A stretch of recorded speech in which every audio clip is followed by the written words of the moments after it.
दीपावली है। आप सबको दीपावली की बहुत बहुत शुभकामनाएं। आप सबको बहुत बहुत शुभकामनाएं दिवाली की।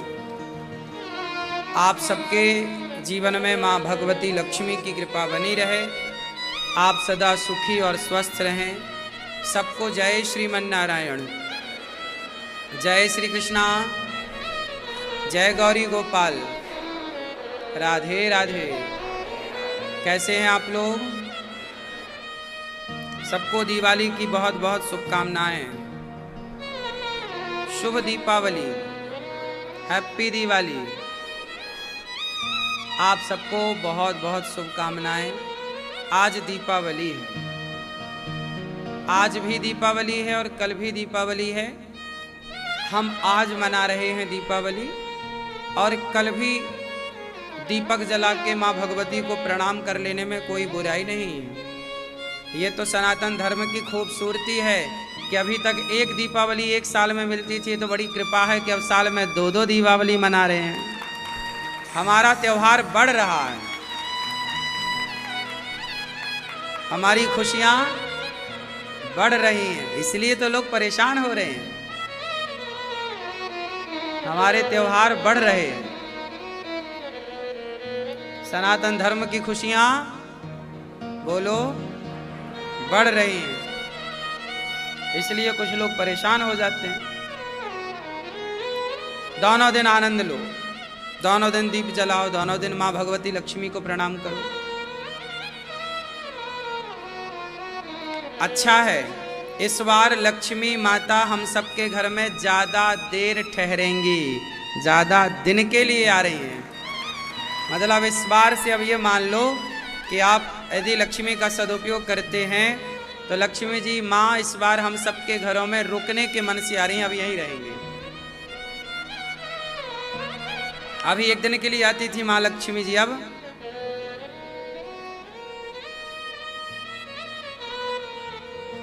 दीपावली क्यों मनाते हैं? अच्छा बताओ किस खुशी में मनाई जाती है दिवाली? आज बात कर लें दीपावली की। किस खुशी में दीपावली मनाई जाती है, जरा बताइए।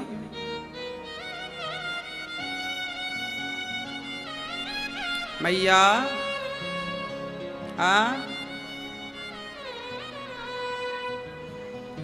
आज के दिन, आज लक्ष्मी माता का हैप्पी बर्थडे टू यू है।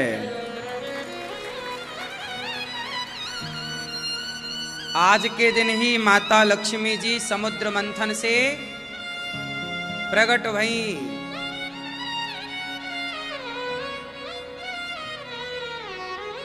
लक्ष्मी माता प्रकट भई और आज के दिन ही भगवान श्रीमन नारायण का लक्ष्मी जी से विवाह हुआ।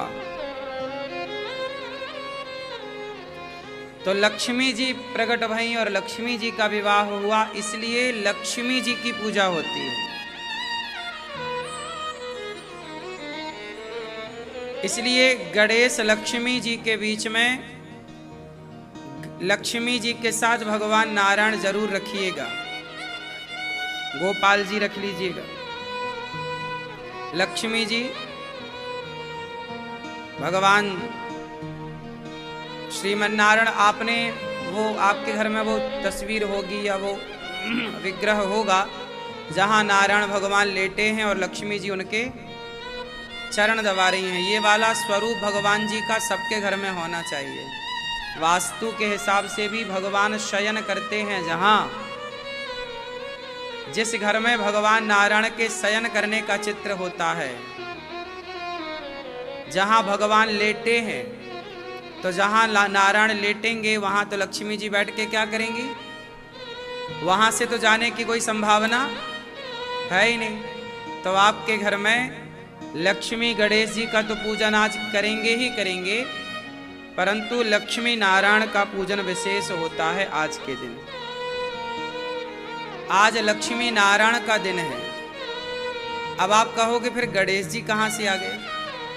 तो गणेश जी यहाँ आए कि हम सनातनियों में कोई भी पूजा हो, लक्ष्मी नारायण की पूजा भी हो, तो पहले गणेश जी की पूजा होती है, इसलिए गणेश जी सही है। हमारे यहाँ कोई भी कार्य होता है तो पहले किसकी पूजा? विघ्नहर्ता, विघ्न विनाशक, प्रथम पूज्य।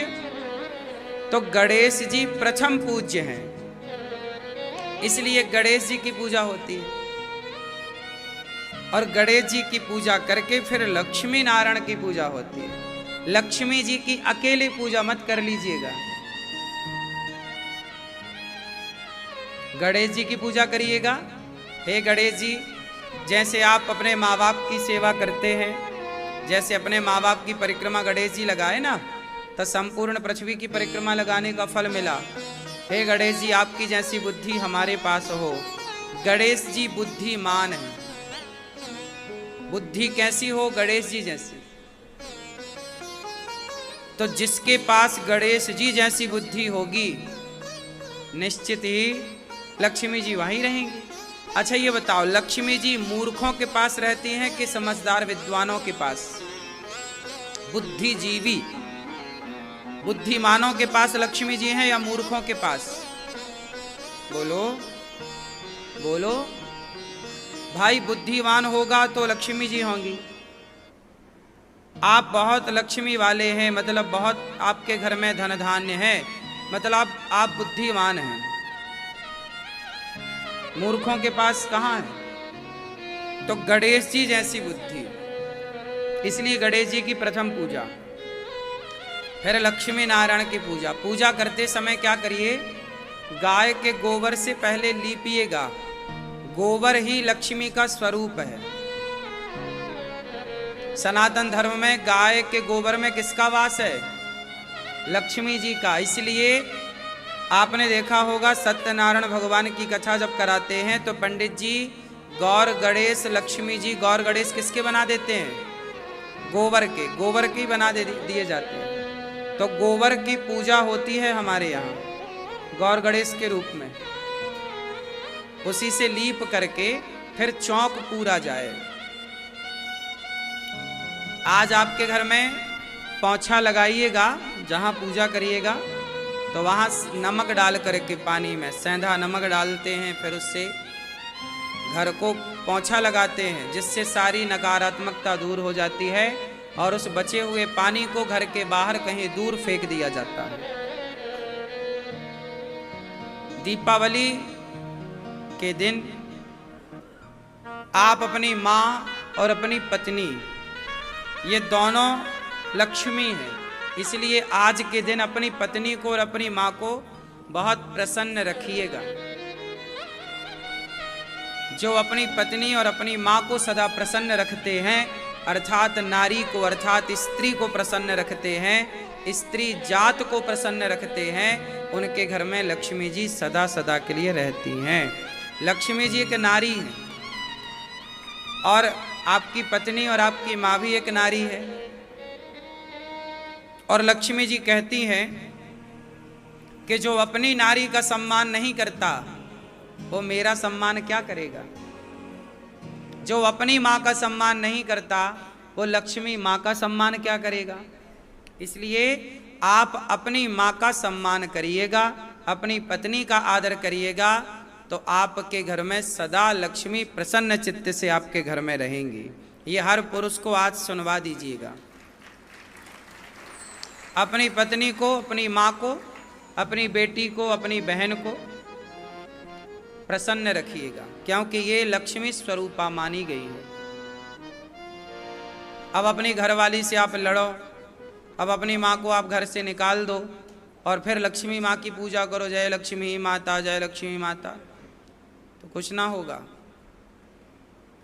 लक्ष्मी जी तो रूठ के चली ही गई। तो आज दीपावली में आप माँ भगवती लक्ष्मी जी का बहुत प्यार से हैप्पी बर्थडे टू यू मनाइएगा। और बाजार की मिठाइयाँ ना ले आइएगा। मांस, सुअर का मांस रहता है बाहर की मिठाइयों के घी में, बाजार के घी में मिलावट रहती है, उसका भोग ना लगा दीजिएगा। भले आप मिश्री का भोग लगा दो, पर बाजार की मिठाइयों का भोग तो ना लगाइएगा। आज के दिन घर में मिठाइयाँ बनानी चाहिए। खुद अपने घर में दूध का औंट करके उसका खोया बनाओ, मावा वो बनाओ, जो भी है, और फिर उसकी मिठाई बनाओ। भले ना हो तो आप बेसन की मिठाई बना लो। क्यों? बेसन की मिठाई बना लो। कुछ ना हो तो आप खीर ही बना लो। पर बाजार की मिठाइयों का भोग भगवान को नहीं लगाना चाहिए। हाँ या ना? अब आप लोग ना दीपावली के दिन बाजार की मिठाई लाते हो। बाजार की मिठाइयों में जो घी यूज होता है 300 रुपए किलो वाला होता है, 400 रुपए किलो वाला, और वो सुअर की चर्बी से बनता है। तो अब आप माँ भगवती को ये भोग लगाओगी तो माँ रहेंगी कि जाएंगी? बाजार की केवल लाई हो, लाई चढ़ती है ना आज के दिन, लाई बतासा, लाई बतासा तो ठीक है। मिठाई घर की हो, बाजार का कोई भी मिठाई इत्यादि का प्रयोग ना करें तो ही अच्छा है। भोग ना लगाओ, घर में ही बनाओ बेसन की मिठाई। और बड़े प्रेम से माँ भगवती लक्ष्मी का श्री सूक्त के 16 श्लोकों से आहुतियां दीजिएगा। आपके आसपास कोई ब्राह्मण हो उन्हें बुला लो, या आप श्री सूक्त का पाठ करना चाहिए आज के दिन। श्री सूक्त 16 श्लोक हैं, श्री सूक्त के 16 श्लोकों से आहुतियां देनी चाहिए। कहा जाता है कि जो लोग सिद्धियां प्राप्त करते हैं, जैसे पुराने जमाने में सांप का मंत्र, बिच्छू का मंत्र, ततैया का मंत्र और तमाम प्रकार की जो मंत्र सिद्धि होती थी, वो दीपावली की रात्रि में ही उनका आहुतियां उस मंत्र के करके और वो मंत्र जगाए जाते थे। आज दीपावली की रात्रि में आप जो भी आप मंत्र जगाना चाहते हैं तो आप पति पत्नी दोनों बैठिएगा, जोड़े से स्नान करके पवित्र भाव से 6 बजे से लेकर के 8 बजे तक का जो मुहूर्त है पूजन का, दोनों जन बैठ करके प्रेम पूर्वक पूर्व दिशा की ओर मुंह करिएगा। गाय के गोबर से लीप करके जो आपके घर में लक्ष्मी गणेश जी हैं, नारायण हैं, उनको स्थापित करिएगा चौकी पर कपड़ा बिछा करके, और उनको स्थापित करके भगवान जी को, और उनकी पूजा जल इत्यादि से, पंचगव्य से, और पंचगव्य आप पी के फिर शुरू करें, दूध दही घी शक्कर शहद से पंचोपचार पूजा करके, और प्रेम पूर्वक आपके घर में आज नई डायरी हो, नया पेन हो, खाता बही, उसको रखिएगा। उसमें स्वास्तिक बना करके माँ सरस्वती का आवाहन पुस्तक में कीजिएगा। बच्चों की कॉपी किताब का पूजन, आपके घर में आज के दिन तराजू का पूजन होता है, आज के दिन हल का पूजन होता है, बांट का, तराजू बांट का पूजन होता है। जो भी आपके पैसे हैं, सोना चांदी है, जो आपने धनतेरस में खरीदा होगा या जो आपके पास है, उसको रख कर के पूजन होता है। मानो ये सब कुछ भगवान को दिखाया जाता है कि हे प्रभु, जैसे सरकार को बताना पड़ता है ना कि हमारे पास क्या है क्या नहीं है, ऐसे दीपावली में आप सब बताओ लक्ष्मी माँ को कि देखो माँ आपकी कृपा से ये है, तो माँ देखेंगी कि आपके घर में क्या है क्या नहीं है। जो है उसे बनाए रखेंगी, जो नहीं है लगेगा माँ भगवती को कि चाहिए तो माँ लक्ष्मी उसे पूरा कर देंगी। तो आज के दिन सारा जो आपके पास है वो माँ भगवती को प्रेजेंट किया जाता है, दिखाया जाता है। माँ ये है आपका दिया हुआ, तेरा तुझको अर्पण क्या लागे सब भगवान को। तो आज के दिन बड़े प्रेम से आप दीप प्रज्वलित कीजिएगा, देसी घी के दीपक जलाइएगा, कुछ दीपक देसी घी के जलाइएगा, और फिर जो तेल का है जो आप जलाना चाहें मीठे तेल का, तो तेल के दीपक जला करके कुछ दीपक आप अपने कुल देवताओं को रखें। किसको रखें? बोलो, आपके कुल देवता हैं या नहीं? तो कुछ दीपक जला करके कुल देवताओं को जरूर रखना चाहिए। आज के दिन कुल देवताओं को प्रणाम करना चाहिए। आप अपने मंदिर में दीपक रखें, लक्ष्मी जी के पास दीपक रखें, भगवान श्रीमन्नारायण के नाम का। और आप सभी लोग इस तरह से दीपक जला के घर के चारों कोने में दीपक जला करके घर को रोशनी से भरें। और जब दीपक चारों ओर जलाओ तो माँ लक्ष्मी और भगवान श्रीमन्नारायण से कहना चाहिए कि हे प्रभु, जैसे हमारा घर आज रोशन है, ऐसे हमारे घर में आपकी कृपा से इस घर में, ये घर आपका है और इस घर में सदा ये खुशियों की रोशनी, प्रसन्नता की रोशनी, भक्ति और ज्ञान की रोशनी सदा बनी रहे, ऐसी प्रार्थना करनी चाहिए। तब आप लोगों को इस तरह फिर जो आप पूजा करते हैं करते ही होंगे, तब आप लोग इस तरह से पूजन करें।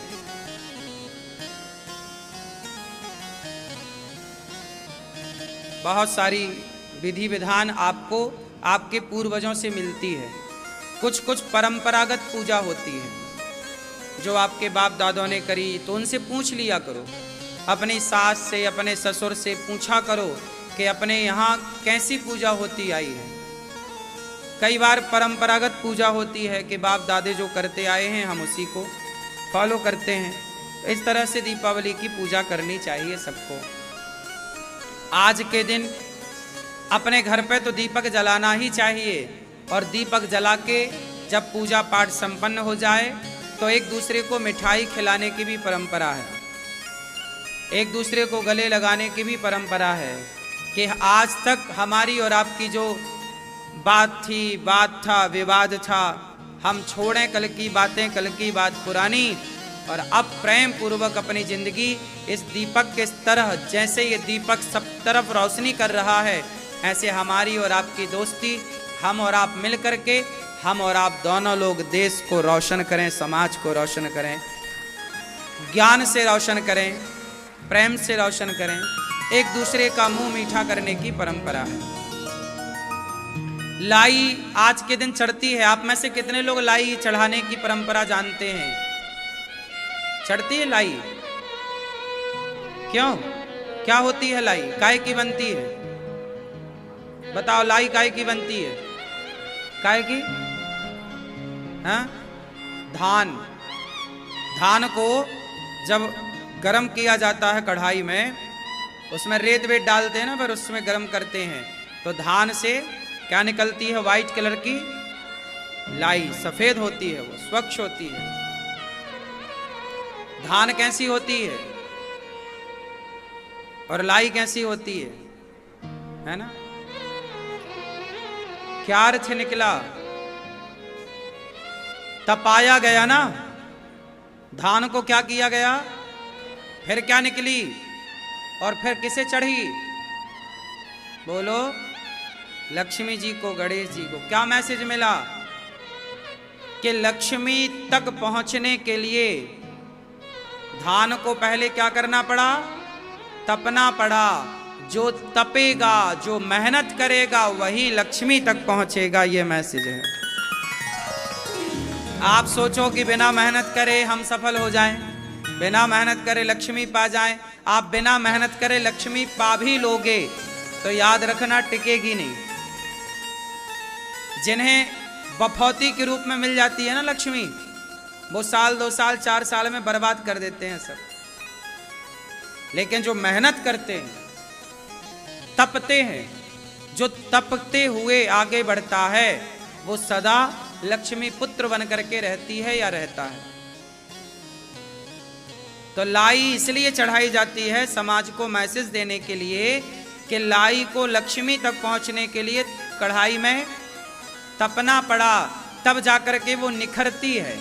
धान से लाई बनती है, चमकती है, चांदी की तरह सफेद होती है ना। तो आप अभी कब चमकेंगे? जब आप तपेंगे। अब आप तपेंगे ही नहीं तो चमकेंगे कैसे? आप बिना तपे चमकना चाहते हैं, आप बिना तपे लक्ष्मी पाना चाहते हैं, संभव नहीं। 100 यहां पर लाखों रुपए पड़े हों, करोड़ों पड़े हों, मत देखो किसी की तरफ। आपको रास्ते में पड़ा हुआ पैसा मिल भी जाए तो वो टिकेगा ही नहीं। यदि ऐसे ही पैसा टिकता तो सारे चोर और सारे डाकू करोड़पति ना हो जाते। पर वो जस की तस है। कितने लोग चोरी करते हैं रोज, चप्पल जूते तक चुरा लेते हैं, मोबाइल और चैन सोना चांदी तक लेके भाग जाते हैं, आपका बटुआ आपका पर्स तक लेके चोर भाग जाते हैं। लेकिन ये चोर जितने भी चोरी करने वाले हैं, ये आपने देखा होगा एक से ही रहते हैं, इनकी कभी तरक्की नहीं होती, कभी ये सुखी नहीं रहते, इनके परिवार में शांति नहीं होती। क्यों? ऐसे बेईमानी से धन शांति देता ठहरता तो सब ना बेईमानी करते। कौन समझाए इन मूर्खों को कि धन वही ठहरता है जो पहले धान से लाई बनता है, अर्थात जो तपता है वही निखर के लक्ष्मी के चरणों तक जाता है, फिर लक्ष्मी माँ उसे स्वीकार करती हैं। तो आपको भी ये सिद्धांत फॉलो करना चाहिए। भगवान राम रावण को मार करके और फिर अयोध्या जी आए, भरत जी से मिले और राम जी राजा बने। प्रिय भक्तों, इसलिए हम आपसे कहते हैं कि इस बार लड्डू दीन दुखी को भूखे को खिलाइए मिठाई। तो गौरी गोपाल आश्रम में रह रही हमारी वृद्ध माँओं की ओर भी इस दीपावली में कुछ ना कुछ आप माँओं की सेवा के लिए सहयोग अवश्य निकालिएगा। एक छोटा सा हिस्सा गौरी गोपाल आश्रम में वृद्ध माँओं के लिए, यहाँ चल रही सेवाओं के लिए इस दीपावली कुछ अलग निकालिएगा, ताकि आप पर लक्ष्मी माँ की कृपा सदा बनी रहे। जो दूसरों को बांट करके खाता है ना, लक्ष्मी माँ उनसे बड़ी प्रसन्न होती है। आप एक बात, एक सिद्धांत नोट कर लो, जो व्यक्ति सदा खाने के पहले दूसरों को खिलाने का भाव रखेगा, उसके जीवन में कभी लक्ष्मी की कमी हो नहीं सकती। बस आप ये निश्चित मान लो, लिख लो, बच्चों को याद करा दो ये लाइन कि खाने के पहले जो दूसरों का ख्याल रखता है, जो दूसरों की फिक्र करता है, बस लक्ष्मी जी उनके द्वार पर सदा विराजती, उनके घर पर सदा विराजती।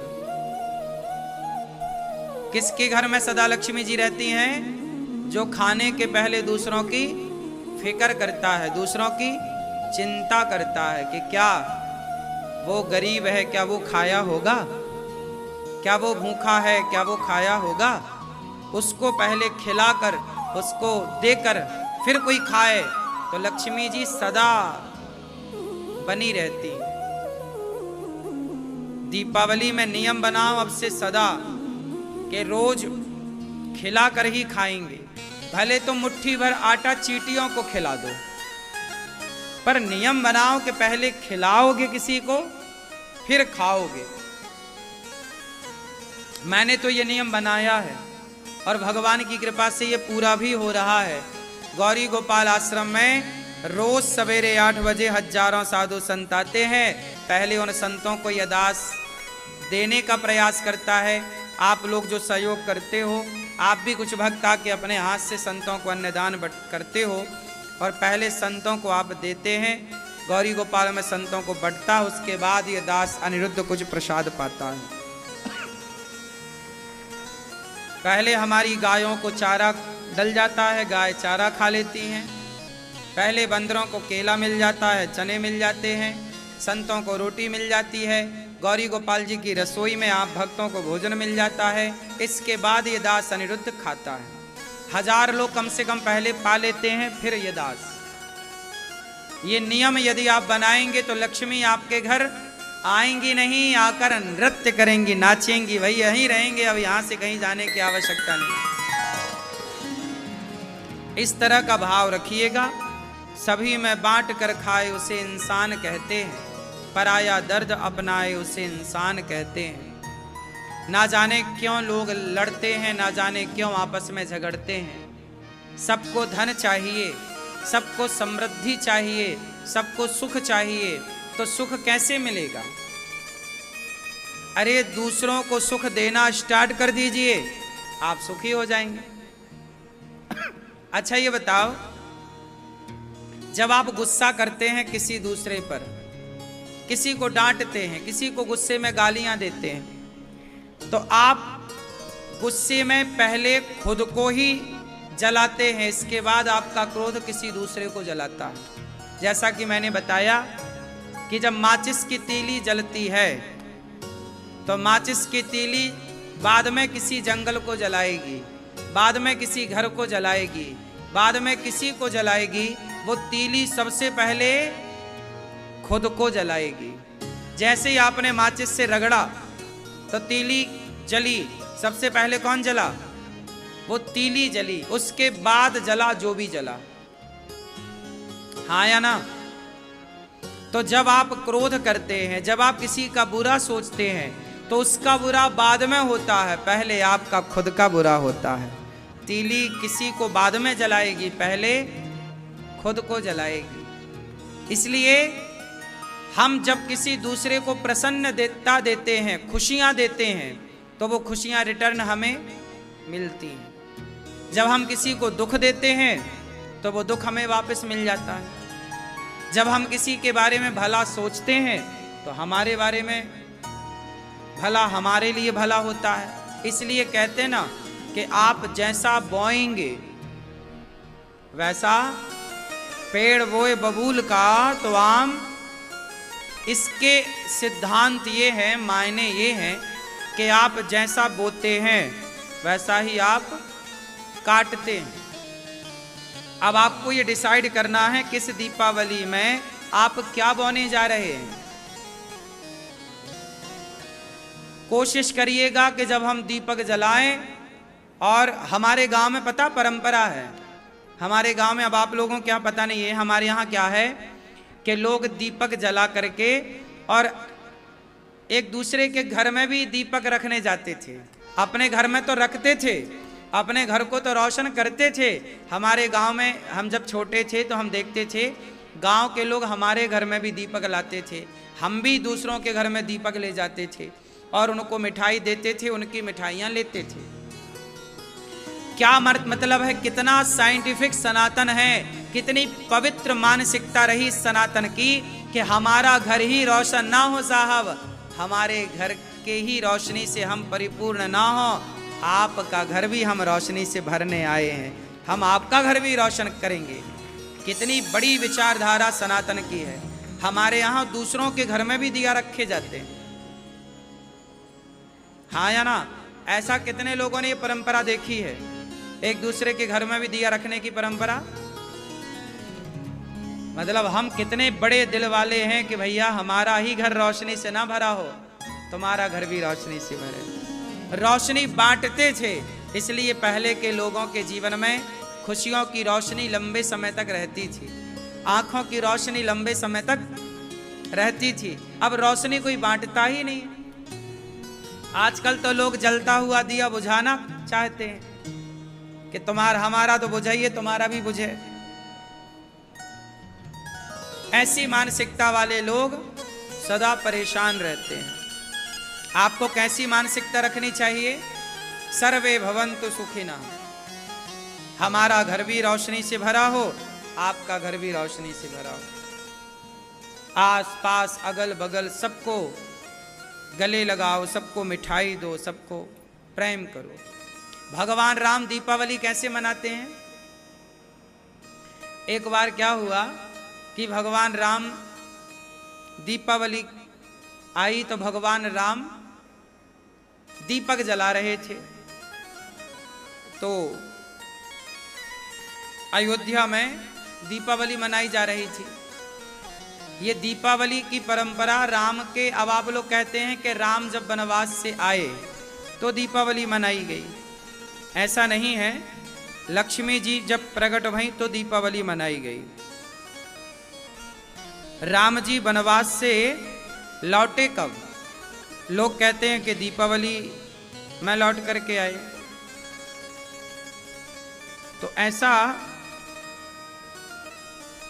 मैं आपको बता दूं,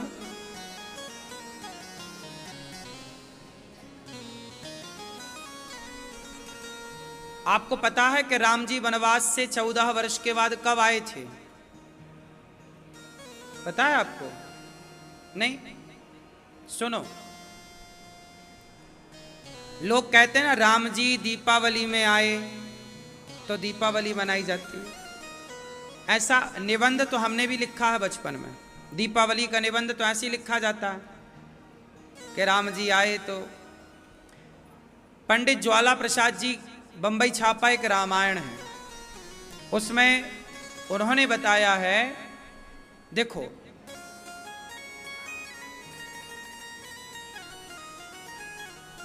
राम जी जो रामचरितमानस में लिखा, मैं कुछ उसे बताता हूं, ध्यान से सुनिएगा। बरसा विगत शरद ऋतु आई, फूले कांस सकल मही छाई।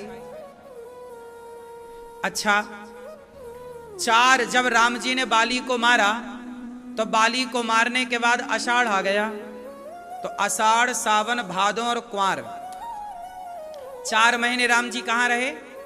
गुफा में रहे।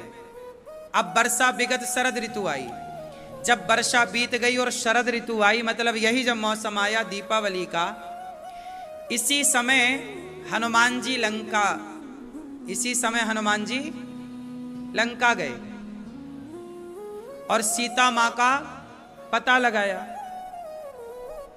भाई 4 महीने तो वहीं बीत गए ना। अब रावण क्या कहता है? जब रावण सीता मां को धमकाने आया, जब हनुमान जी अशोक वृक्ष पर चढ़े, तो रावण क्या बोला सीता से कि 1 माह में तुम मेरी बात मान लेना, नहीं तो तुम्हारा सिर काट दूंगा। मास दिवस कर कहा ना माना, तो मैं मार विकाड़ कृपाना। तो हनुमान जी बोले कि 1 महीने के अंदर आना है। तो हनुमान जी लंका गए, राम रावण का युद्ध हुआ, और राम रावण का जब युद्ध हुआ, ऐसे वहां से आना, सीता मां का पता लगाना, ऐसे करते करते काफी टाइम बीता। और जो पंडित ज्वाला प्रसाद जी जो तारीख बता रहे हैं, वो तारीख बता रहे हैं कि राम जी ने वैशाख कृष्ण पक्ष की 7वीं को राम जी अयोध्या पहुंचे, वैशाख के महीने में। चैत्र मास के शुक्ल पक्ष की चतुर्दशी को रावण मरा था। ऐसा पंडित ज्वाला प्रसाद जी जो रामायण बंबई छापा से निकलती है, बड़े विद्वान हुए हैं, अनेक रामायणों का उन्होंने अध्ययन किया, और उन्होंने बताया कि राम जी किस समय कहाँ थे, किस महीने में राम जी की कौन सी लीला हुई, क्योंकि वहाँ के वातावरण, वहाँ तुलसीदास जी ने हर जगह का मौसम लिखा है कि उस समय कौन सा मौसम चल रहा था, तो मौसम के हिसाब से महीना निकाला जा सकता है। कांस कब फूलता है बताओ? कांस समझते हैं? वाइट कलर के उसमें फूल होता है, पूरा खेतों में पूरा वाइट सफेद सफेद होता, कांस बोलते हैं उसे। वर्षा विगत शरद ऋतु आई, फूले कांस सकल मही छाई। ये लिखा है राम जी जब वहां थे कंदराओं में तब। तो ये सब पूरा प्रकृति का वर्णन तुलसीदास जी ने किया, वाल्मीकि जी ने किया। उस आधार पर तो राम जी कब आए वो मैंने आपको कहा। राम जी एक बार दीपावली मना रहे थे, तो राम जी भी दीपावली मनाते हैं, राम जी भी दीपोत्सव करते हैं, दीपक जलाते हैं, और राम जी भी पूजा करते हैं। जब राम जी पूजा करते हैं तो एक बार राम जी पूजा कर रहे थे और दीपक जलाने बाहर आए, तो किसी ने पूछा, राम जी ये दीपक जलाने के पीछे का अर्थ क्या है, क्यों जला रहे हैं दीपक? तो भगवान राम ने दीपक को हाथ में लिया, कहा कि तुम बताओ कि तुम्हें क्या दिखाई पड़ रहा है। उन्होंने कहा कि हमें तो दीपक दिख रहा है। अच्छा बताओ, जब दीपक जलता है तो आप दीपक को हाथ में लीजिए तो आपको क्या दिखाई पड़ता है? केवल दीपक। उस दीपक में क्या क्या दिखता है? राम जी ने कहा, देखो इस दीपक में हमें मिट्टी दिखाई पड़ रही है जो मिट्टी से बना दिया है, हमें घी दिखाई पड़ रहा है जो इसके भीतर है, बाती दिखाई पड़ रही है, अग्नि दिखाई पड़ रही है, और दीपक चारों ओर रोशनी से भर रहा है प्रकृति को। क्या मैसेज है? तब राम जी ने कहा कि देखो भैया, जैसे ये दीपक रोशनी से चारों ओर सबको भर रहा है, ऐसे हमारे भीतर भी एक दीपक है। कौन सा दीपक? आत्मा का। आत्मा का दीपक है तो आंखों में रोशनी है, कानों में सुनने की शक्ति है, पांव में चलने की शक्ति। यदि आत्मा का दीपक बुझा तो आंखें खत्म, शरीर खत्म। तो हमारे भीतर ये जो रोशनी है आत्मा की, वो चारों ओर हमारे शरीर को रोशनी से भर रही है। इसलिए दीपक जैसे सबको रोशनी से भरता है, चारों ओर प्रकाश बराबर फैलाता है, ऐसे जो हमारे शरीर में जो आत्मा है हमारी इंद्रियों को रोशनी से भरती है और इंद्रियों को रोशनी से भर के ये मैसेज देती है कि आपकी इंद्रियां, आंखें अच्छा कार्य करें, देखने का अच्छा देखें, कान अच्छा सुने, वाणी अच्छा बोले, हाथ अच्छे कार्य करें। जैसे माटी है ऐसे हमारे शरीर में भी माटी है। हमारे शरीर में क्या है? हम कहते हैं ना, मिट्टी का खिलौना मिट्टी में मिल जाएगा। तो हमारा शरीर क्या है? लोग कहते हैं ना माटी का पुतला है ये। मिट्टी का खिलौना मिट्टी में मिल जाएगा, मान मेरा कहना नहीं तो पछताएगा। मिट्टी का खिलौना। तो हमारा शरीर है माटी। जैसे दिया में क्या है? दीपक में क्या है? माटी है। ऐसे हमारा शरीर भी एक माटी से बना एक दिया है। इस दिया में जलती हुई जो ज्वाला है, ज्योत है, वो है आत्मा। जल रही है, जब तक जल रहा है तब तक सब बढ़िया। एक चीज और है, तेल, घी, तेल। तेल दीपक में क्या है? तेल। ये तेल क्या है भाई? तेल क्या है?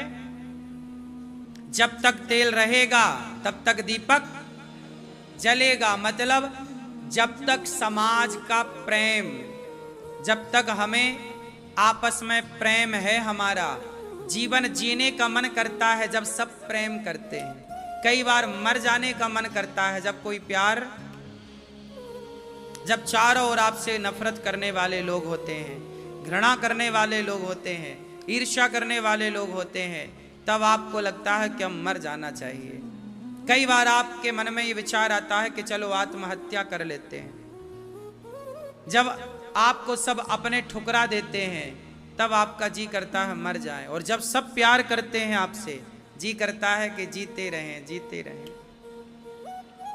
तो ये तेल जो है ये प्रेम है। इसलिए मैं आपसे कहूं कि संसार से प्रेम की उम्मीदें करेंगे तो संसार कब तक प्रेम करेगा? आपकी माँ आपसे कब तक प्रेम करेगी? जब तक है, फिर तो माँ चली जाएगी। पिता कब तक प्रेम करेगा? जब तक है, फिर तो चले जाएंगे। पत्नी कब तक प्यार करेगी? जब तक है। बच्चे कब तक प्यार करेंगे? शादी होती बच्चे अपना अपना सेटल हो जाते हैं। आपसे सदा कोई प्यार कर सकता है तो बताओ वो कौन है? आपसे सदा प्यार कौन कर सकता है? इसलिए प्रेम चाहिए हम सबको। प्रेम का तेल सबको चाहिए, पर वो प्रेम का तेल हम संसार से चाहते हैं। संसार कब तक प्यार करेगा? ये दुनिया बहुत बड़ी नहीं है, बहुत छोटी सी दुनिया है, छोटा सा जीवन है। देखो यूं साल निकल रहा है, आप लड़कपन से जवान कब हो गए आपको पता ना लगा, जवानी से बुढ़ापे में कब आप प्रवेश कर गए आपको पता ना लगा। देखते देखते आपके बच्चे छोटे से बड़े हो गए और विवाह के लायक हो गए। समय ऐसे गुजरा जैसे कल ही सब हुआ और आज ही ये दिन आ गए, है ना। समय ऐसे निकलता है चुटकियों की तरह। देखते देखते हम लोग लड़कपन से जवान हो गए, जवान से अब बुढ़ापे में प्रवेश करने लग गए। क्यों जी? समय निकलता चुटकियों की तरह के नहीं। फिर ऐसे ही तेल जल रहा है, समय निकल रहा है। संसार से प्रेम की कामना ना करो। संसार कितना प्रेम करेगा? कब तक करेगा? आपसे हम प्रेम करें तो कब तक करेंगे? एक माँ का बेटा बाजार में कहीं गुम हो गया तो माँ रोई, मेरा बेटा कहाँ, मेरा बेटा, भैया मेरा बेटा। माँ विकल व्याकुल हो गई, बेटा बेटा बेटा। 1 घंटे तक नहीं मिला, रो पड़ी माँ, चीखने लगी, चिल्लाने लगी, माँ बेटा कहाँ है। फिर पता लगा कि बेटा वहां रो रहा है। दौड़ी दौड़ी माँ गई, बच्चा सामने दिखाई पड़ा। माँ ने छाती से लगाया, माँ ने अपने बेटे को छाती से लगाया, प्यार किया, पर कब तक? 2 मिनट तक छाती से चिपकाए रखा, फिर छाती से दूर कर दिया। आप अपने बेटे को कब तक छाती से लगाए रखोगी? 1 मिनट तक, 2 मिनट तक, 5 मिनट तक, 10 मिनट तक? बोलो। फिर मां कह रही है उंगली पकड़, अब चल, दूर कर देती है। ये दुनिया कितना प्यार करेगी और कब तक करेगी? हाँ या ना? अच्छा, मां आपके बाहर है कि भीतर है? उत्तर दो।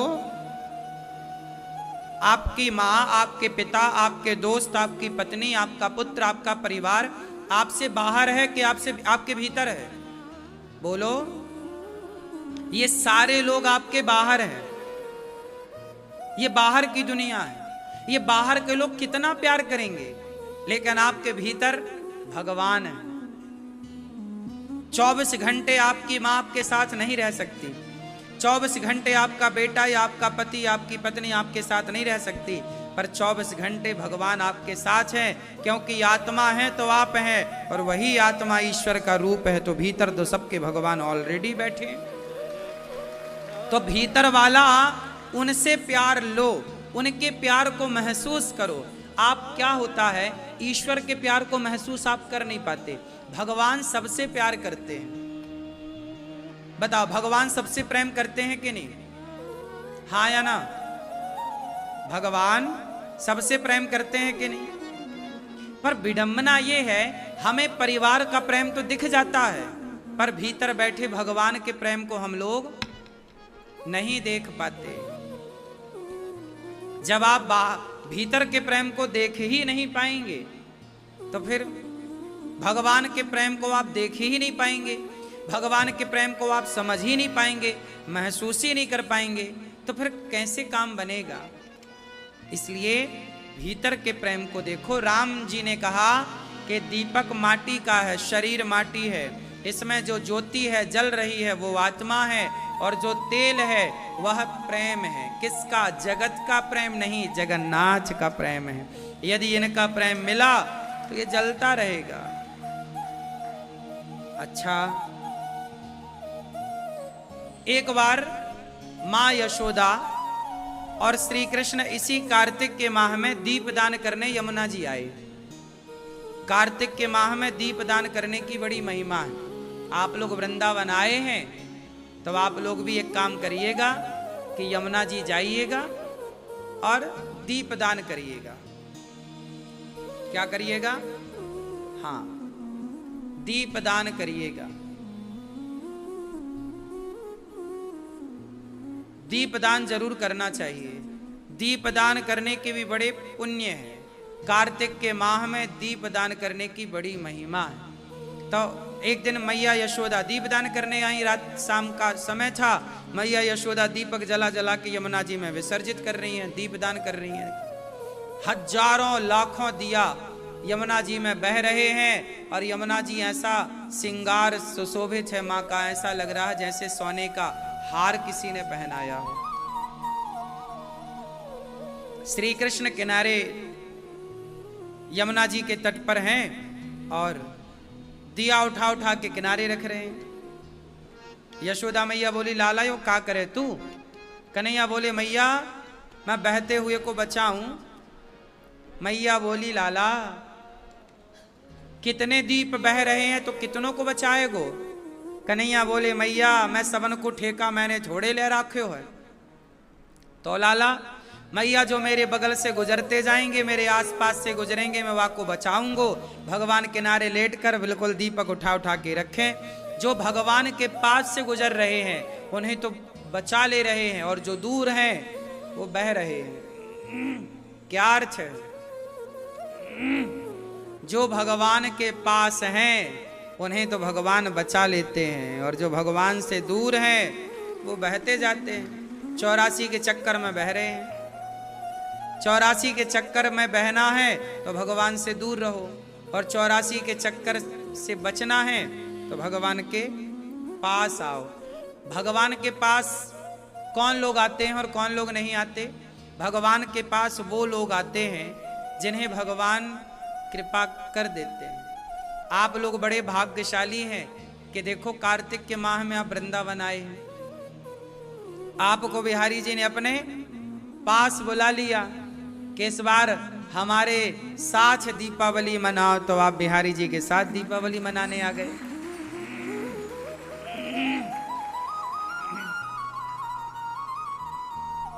तो आप लोग, भगवान की कृपा है कि आप लोग आ गए।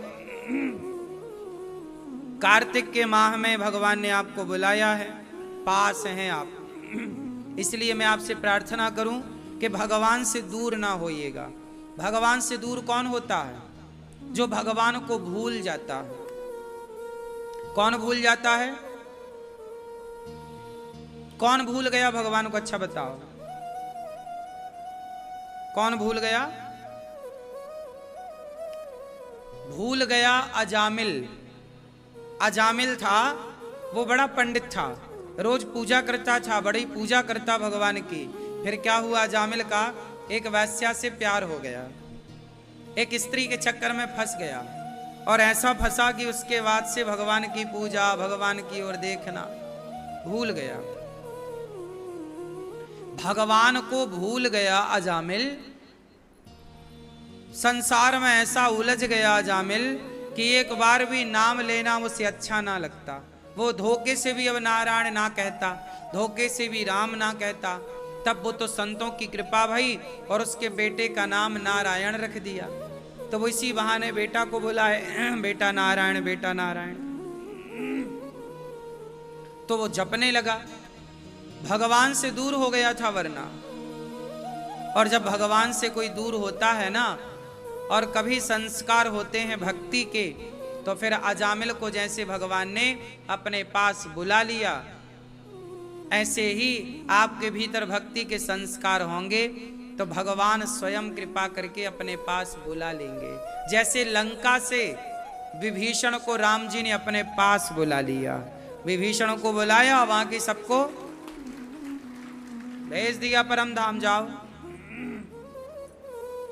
लंका में रहकर भी विभीषण जी नाम जप रहे हैं। क्या जपते हैं विभीषण? राम राम तेहि सुमिरन कीन्हा, हृदय हरस कपि सज्जन चीन्हा। हनुमान जी देखते हैं कि सवेरा हुआ 4 बजे और विभीषण जी क्या बोल रहे हैं? राम, जागते ही राम। और आप लोग जागते ही क्या बोलते हैं? हाँ? जागते ही आप लोग भी सीताराम सीताराम जप लो, भगवान को याद कर लो, है ना। जागते ही दोनों हाथों का मंथन कर लो ऐसे, और गर्म हो जाए हथेली तो नेत्रों से लगाओ, इससे आंखों की सिकाई होती है, इससे रोशनी बढ़ती है। और कर के अग्रभाग में कराग्रे वसते लक्ष्मी, कर मध्य सरस्वती, कर मूले तो गोविंद, प्रभाते कर दर्शनम। इस तरह से आप सरस्वती, लक्ष्मी और भगवान नारायण का ध्यान सवेरे सवेरे कर लो हथेलियों में, कि हे माँ आप यहीं विराजो हमारे हाथों में। सवेरे सवेरे जागते ही भगवान का नाम लेना चाहिए। आजकल लोग भगवान से बड़े दूर हो गए हैं, भगवान को लोग मानते भी नहीं। आजकल तो लोग कहते हैं कि भगवान भगवान तो कुछ होते ही नहीं है। ये तो कल्पना बताते हैं कुछ लोग कि ये तो कल्पना है, कोई भगवान थोड़ी है। अब देखो जरा, यदि भगवान कल्पना होते तो बताओ,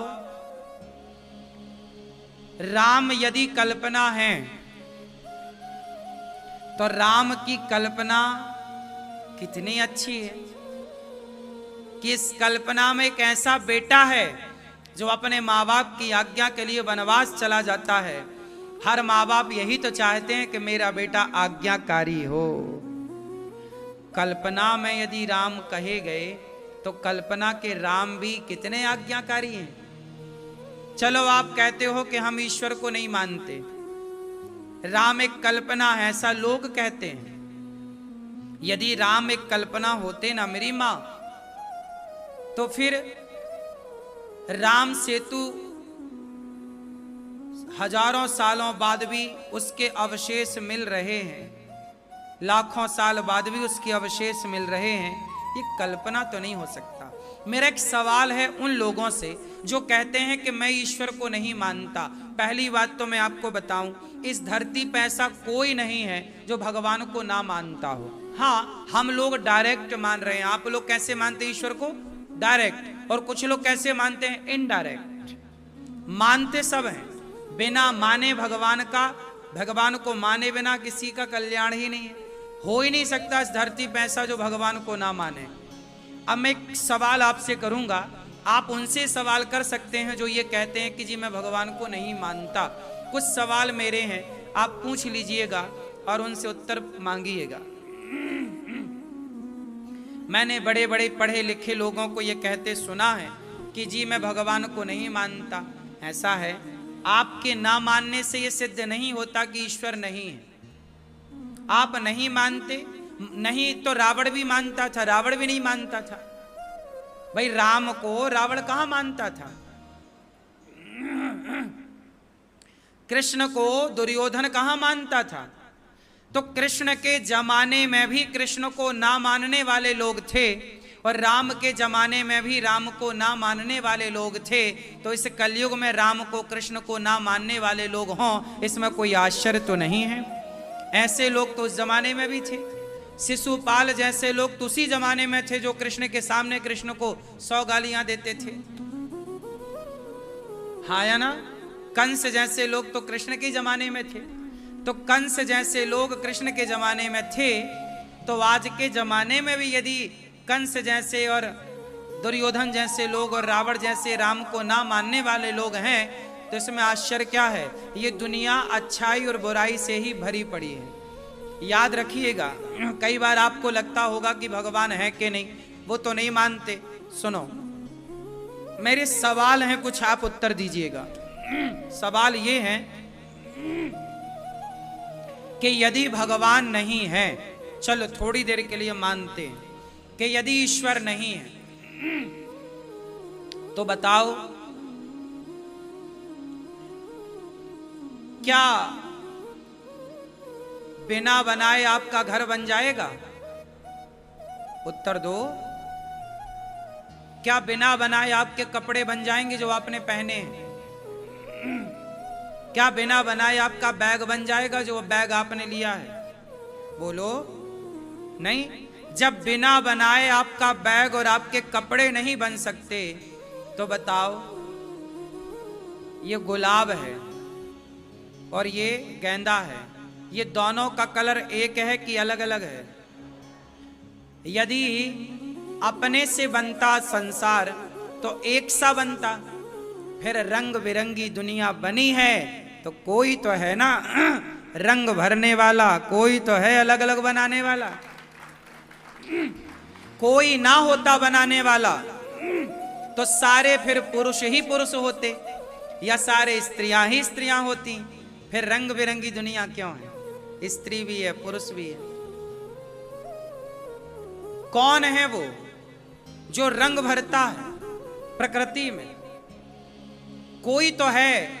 समय से सूर्य आते हैं और समय से सूर्य जाते हैं। दीपावली आई मतलब मौसम ठंडा, और होली आई मतलब मौसम गर्म। बोलो हाँ। कौन है जो मौसम को इस तरह परिवर्तित करता है? क्या कोई आदमी मौसम को परिवर्तित कर सकता है?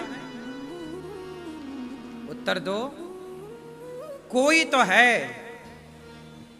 जो ये सृष्टि चलाने वाला है। अच्छा ये बताओ, ये देश चल रहा है तो इस देश को चलाने वाला है कोई कि नहीं?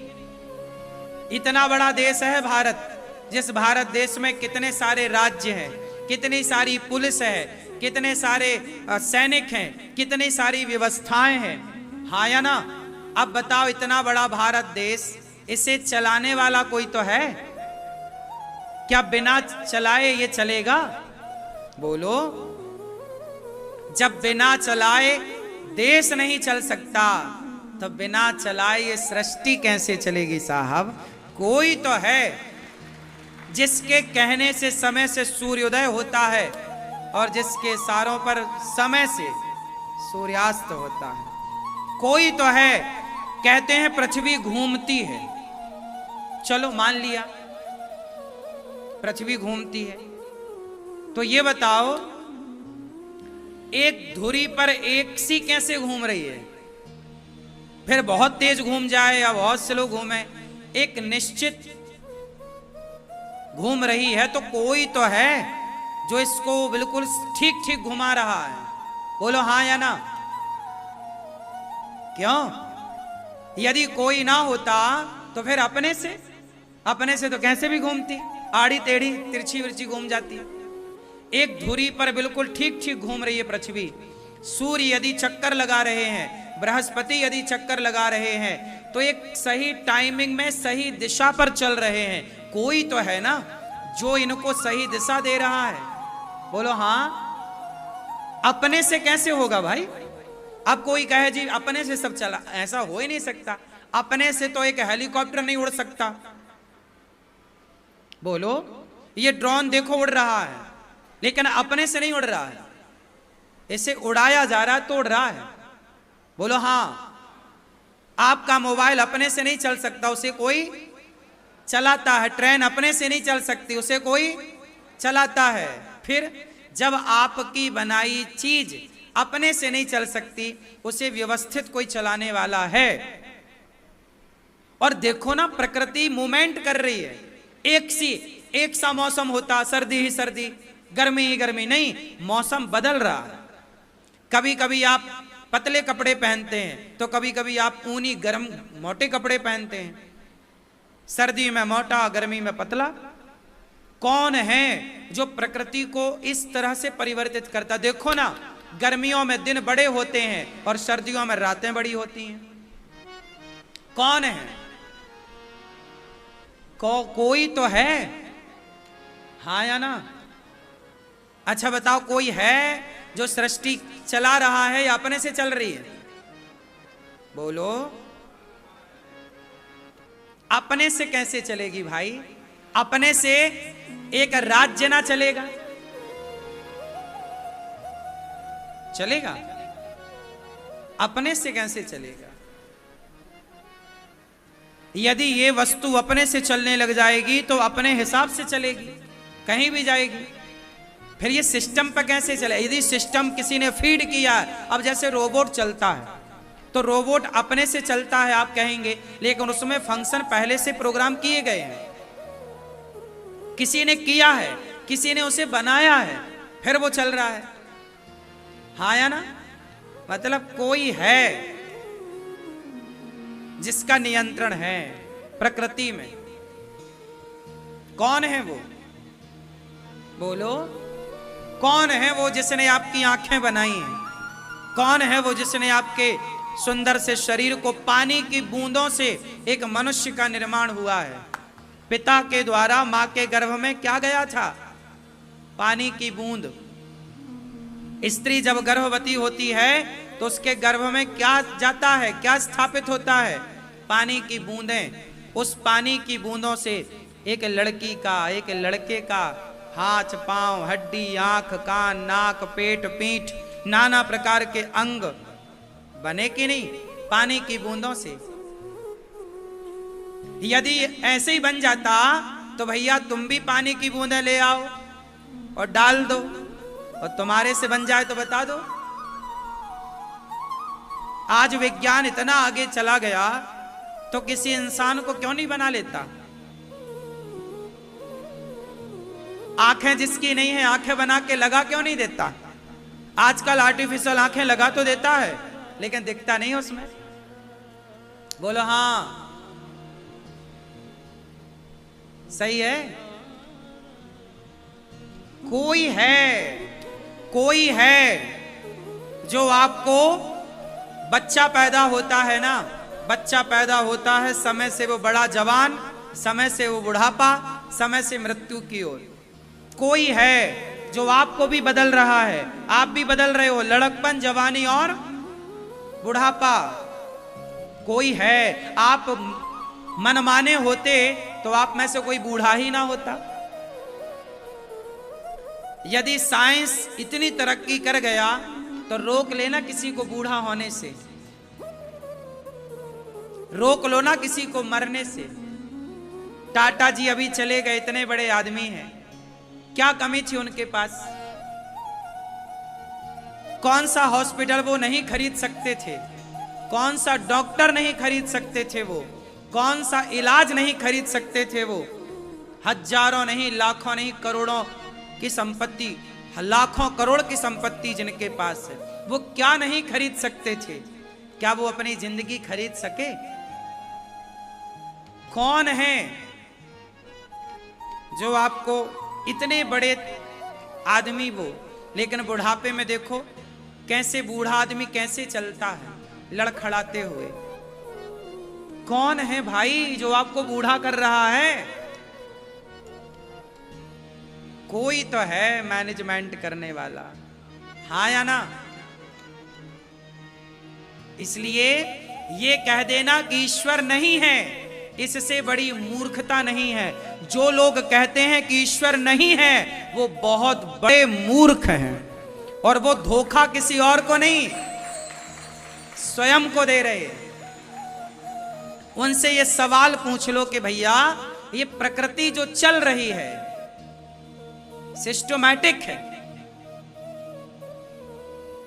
समय पे बारिश, समय से कद्दू के पेड़ पर कद्दू लटक रहा है, आम के पेड़ पर आम है। जरा विचार करिए कि आम के पेड़ पर कद्दू लटक रहा होता तो आप आम के नीचे यदि सोते और एक कद्दू गिरता आपकी नाक में तो आपके चेहरे का क्या होता? वो कौन है जिसने बड़े पेड़ पर छोटे फल लगाए हैं और छोटे पेड़ों पर बड़े बड़े फल लगाए हैं? कद्दू का पेड़ नीचे चलता है, कमजोर है, छछलता है ऐसे कद्दू का पेड़, लेकिन उसका फल कितना बड़ा है? 5-5 किलो का कद्दू होता है। कई बार और खाते पीते घर का है तो 10 किलो का भी हो जाता है, हाँ या ना? और जो बड़ा वृक्ष है आम, उसमें देखो इतना सा आम लटक रहा है। ये सृष्टि कितनी विचित्र है, वाह! कितने फुर्सत से परमात्मा ने संसार बनाया है। क्या पशु बनाए, क्या पक्षी बनाए। तुम्हारे बच्चे को तो काजल लगानी पड़ती है आंखों में। जरा गाय के बछड़े को देखना, जरा हिरण के बछड़े को देखना, जरा शेर के बच्चे को देखना, शेरनी के शावक को देखना, उनकी आंखों को जूम करके देखना, उनकी आंखों में नेचुरल परमात्मा काजल लगा के भेजते हैं। ऐसी कजरारी आंखें होती हैं गाय के बच्चे की। उस परमात्मा को पता है कि तुम्हारे बच्चे को जाने के बाद दूध मिलना है। अब बताओ कौन है वो? जब तुम मां के पेट से बाहर आए तो जब तुम पेट में थे तब तक मां के स्तनों में दूध नहीं था, दूध की धारा नहीं थी। लेकिन जैसे ही तुम मां के आंचल से, गर्भ से बाहर आए तो मां के आंचल में दूध की धारा, दूध की नदी बह पड़ी और बच्चा जाके उस माँ के आंचल से चिपक कर और दूध पीता है। और डॉक्टर कहते हैं कि माँ का दूध बच्चे का संपूर्ण आहार है 6 महीने तक, हाँ या ना? बताओ कौन है वो जिसे फुर्सत, जिसे पता है कि आप जाओगे तो रोटी नहीं खा सकते, तुम मांसाहारी हो लेकिन मांस भी तो नहीं खा सकते। एक दिन आज बच्चा पैदा हुआ है, क्या वो मांस खा सकता है? क्या वो दाल चावल सब्जी रोटी खा सकता है? उसके लिए क्या बनाया विधाता ने और कहां दिया? मां के पास दे दिया। इसे कहीं दूर जाने की जरूरत। कौन है ये जो व्यवस्था कर रहा है? तुम्हारे घर बारात आती है तो बारातियों को आप क्या देते हो? पानी देते हो, भोजन देते हो। तो उसकी व्यवस्था आप करते हो कि अपने से पानी भोजन मिल जाता है बारातियों को? बोलो, क्या बिना किए होता है? अब लड़की का बाप कोई व्यवस्था ना करे तो बारातियों को खाना पीना कहां से मिलेगा? बोलो। उसी तरह जैसे तुम साल भर पहले से बेटी के विवाह की तैयारियों में लग जाते हो, ऐसे जब आप संसार में आते हो उसके पहले ही भगवान तैयारी में लग जाते हैं कि ये जाएगा तो दूध पिएगा, तो पहले ही दूध की व्यवस्था भगवान करने लग जाते हैं। ये व्यवस्थापक कौन है? बोलो कौन है ये? उत्तर दो। भगवान। जो लोग कहते हैं कि मैं ईश्वर को नहीं मानता, वो छोटे मोटे मूर्ख नहीं हैं, वो वीआईपी मूर्ख हैं। कौन है वो? वीआईपी मूर्ख। सामान्य मूर्ख नहीं है वो। सामान्य मूर्खों को तो समझाया जा सकता है, पर ये वीआईपी मूर्ख है, वीआईपी अज्ञानी। मूर्ख हृदय न चेत जो गुरु मेलहि विरंची सम। रावण को सबने समझाया कि ये राम भगवान है, भैया मान ले, पर रावण किसी की बात मानने को तैयार। बस यही है, जो मूर्ख होता है वो किसी की बात, वो अपनी बात सिद्ध करता है, वो अपने को ही मानता है। जैसे रावण ने किसी की नहीं सुनी। इसलिए ये सारी बातें मैं आज आपको इसलिए बता रहा हूं कि साल भर में जो आपके दिमाग में गंदगी जमा होती है कि यार लोग ऐसा कहते हैं कि भगवान है कि नहीं। कई बार लोगों का विश्वास डगमग डगमग डोलने लग जाता कि परमात्मा है भी कि हम ऐसी घंटी हिला रहे हैं। संदेह ना करना, वो भगवान सर्वव्यापी है। हमारे भगवान कैसे हैं? सर्वव्यापी। जैसे दही का मंथन करने से मक्खन प्रकट होता है, ऐसे भक्ति की जिन जिन ने, उनके आगे भगवान प्रकट भये। प्रहलाद जी के आगे नरसिंह भगवान प्रकट भये, मीरा के आगे भगवान प्रकट भये, शबरी के आगे राम आए। कितने उदाहरण हैं। तुलसीदास जी, सूरदास जी, रैदास, रस खान आए वृंदावन। सबसे पूछते हुए आया वहां से। आपने जो छवि बसाई थी वो गोकुल वाले कृष्ण की, और आप खड़े हो बिहारी जी में, तो मैं आपके लिए वहां से आया। इस देश में रस खान को भगवान मिले। इस देश में एक छोटे से बच्चे धन्ना जाट को भगवान मिले। जिस देश में संतों की गाथा गाई जाती है, जिस देश में भगवान के बारे में घर घर में पूजा होती है, जिस परमात्मा को हम पूजते हैं, आज सोचिए इसी देश में ऐसे कुछ लोग हैं जो भगवान के होने पर संदेह करते हैं। कितनी बड़ी मूर्खता है ना। इसलिए आप अपने विश्वास को रस खान की तरह बनाइए। आप अपने विश्वास को कर्माबाई की तरह बनाइए। आप अपने विश्वास को मीराबाई की तरह बनाइए, रैदास जी की तरह बनाइए। जब हमारा विश्वास पक्का होगा तो फिर हमारे विश्वास को कोई तोड़ नहीं सकता। और भगवान किसे मिले हैं? जिन्हें विश्वास हुआ है। भगवान को ना मानने वाले क्या पालेंगे?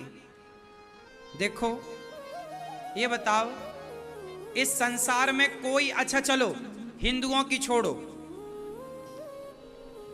यदि भगवान ना होता तो ईसाई चर्च क्यों जाता? ईसाई भी तो अपने हिसाब से ईश्वर को मान ही रहा है। क्यों भाई? चर्च में वो जिसकी पूजा करते हैं उनके लिए तो वही उनके भगवान हैं। बोलो। सारी दुनिया के ईसाई मान रहे हैं कि नहीं भगवान को? सारी दुनिया के मुसलमान जिसे वो अल्लाह कह रहे हैं, आखिर उनके लिए तो वही उनके भगवान हैं। बोलो। सारी दुनिया तो मान रही है ना।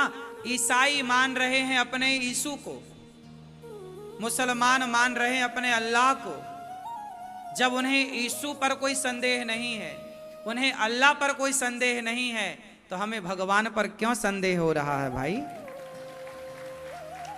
इस धरती में ऐसा कौन है जो ईश्वर को नहीं मानता? भाई ईश्वर की परिभाषाएं अलग अलग कर दी लोगों ने, नाम अलग अलग कर दिए, पर कहीं ना कहीं इनडायरेक्ट है तो उसी की आराधना।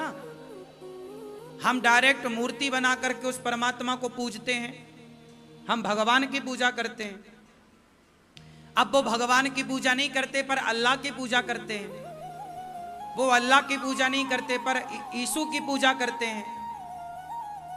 तो क्या है ये? सारी दुनिया आखिर किसी ना किसी शक्ति को मान रही है या नहीं? बोलो हाँ। सबके पूजा पाठ के तरीके अलग हैं, सबके मानसिकताएं अलग हैं, सबकी विचारधाराएं अलग हैं, पर गहराई से देखा जाए तो सब एक एनर्जी को, एक ईश्वर को मान रहे हैं, एक परमात्मा को मान रहे हैं। कोई नहीं इस धरती पर जो ना मानता हो। क्या बौद्ध नहीं मान रहे हैं? क्या यहूदी नहीं मान रहे हैं? क्या सिख एक वाहे गुरु को नहीं मान रहे हैं? बोलो। हमारे सिख भाई वाहे गुरु को मानते हैं? बोलो हाँ या ना। कौन है?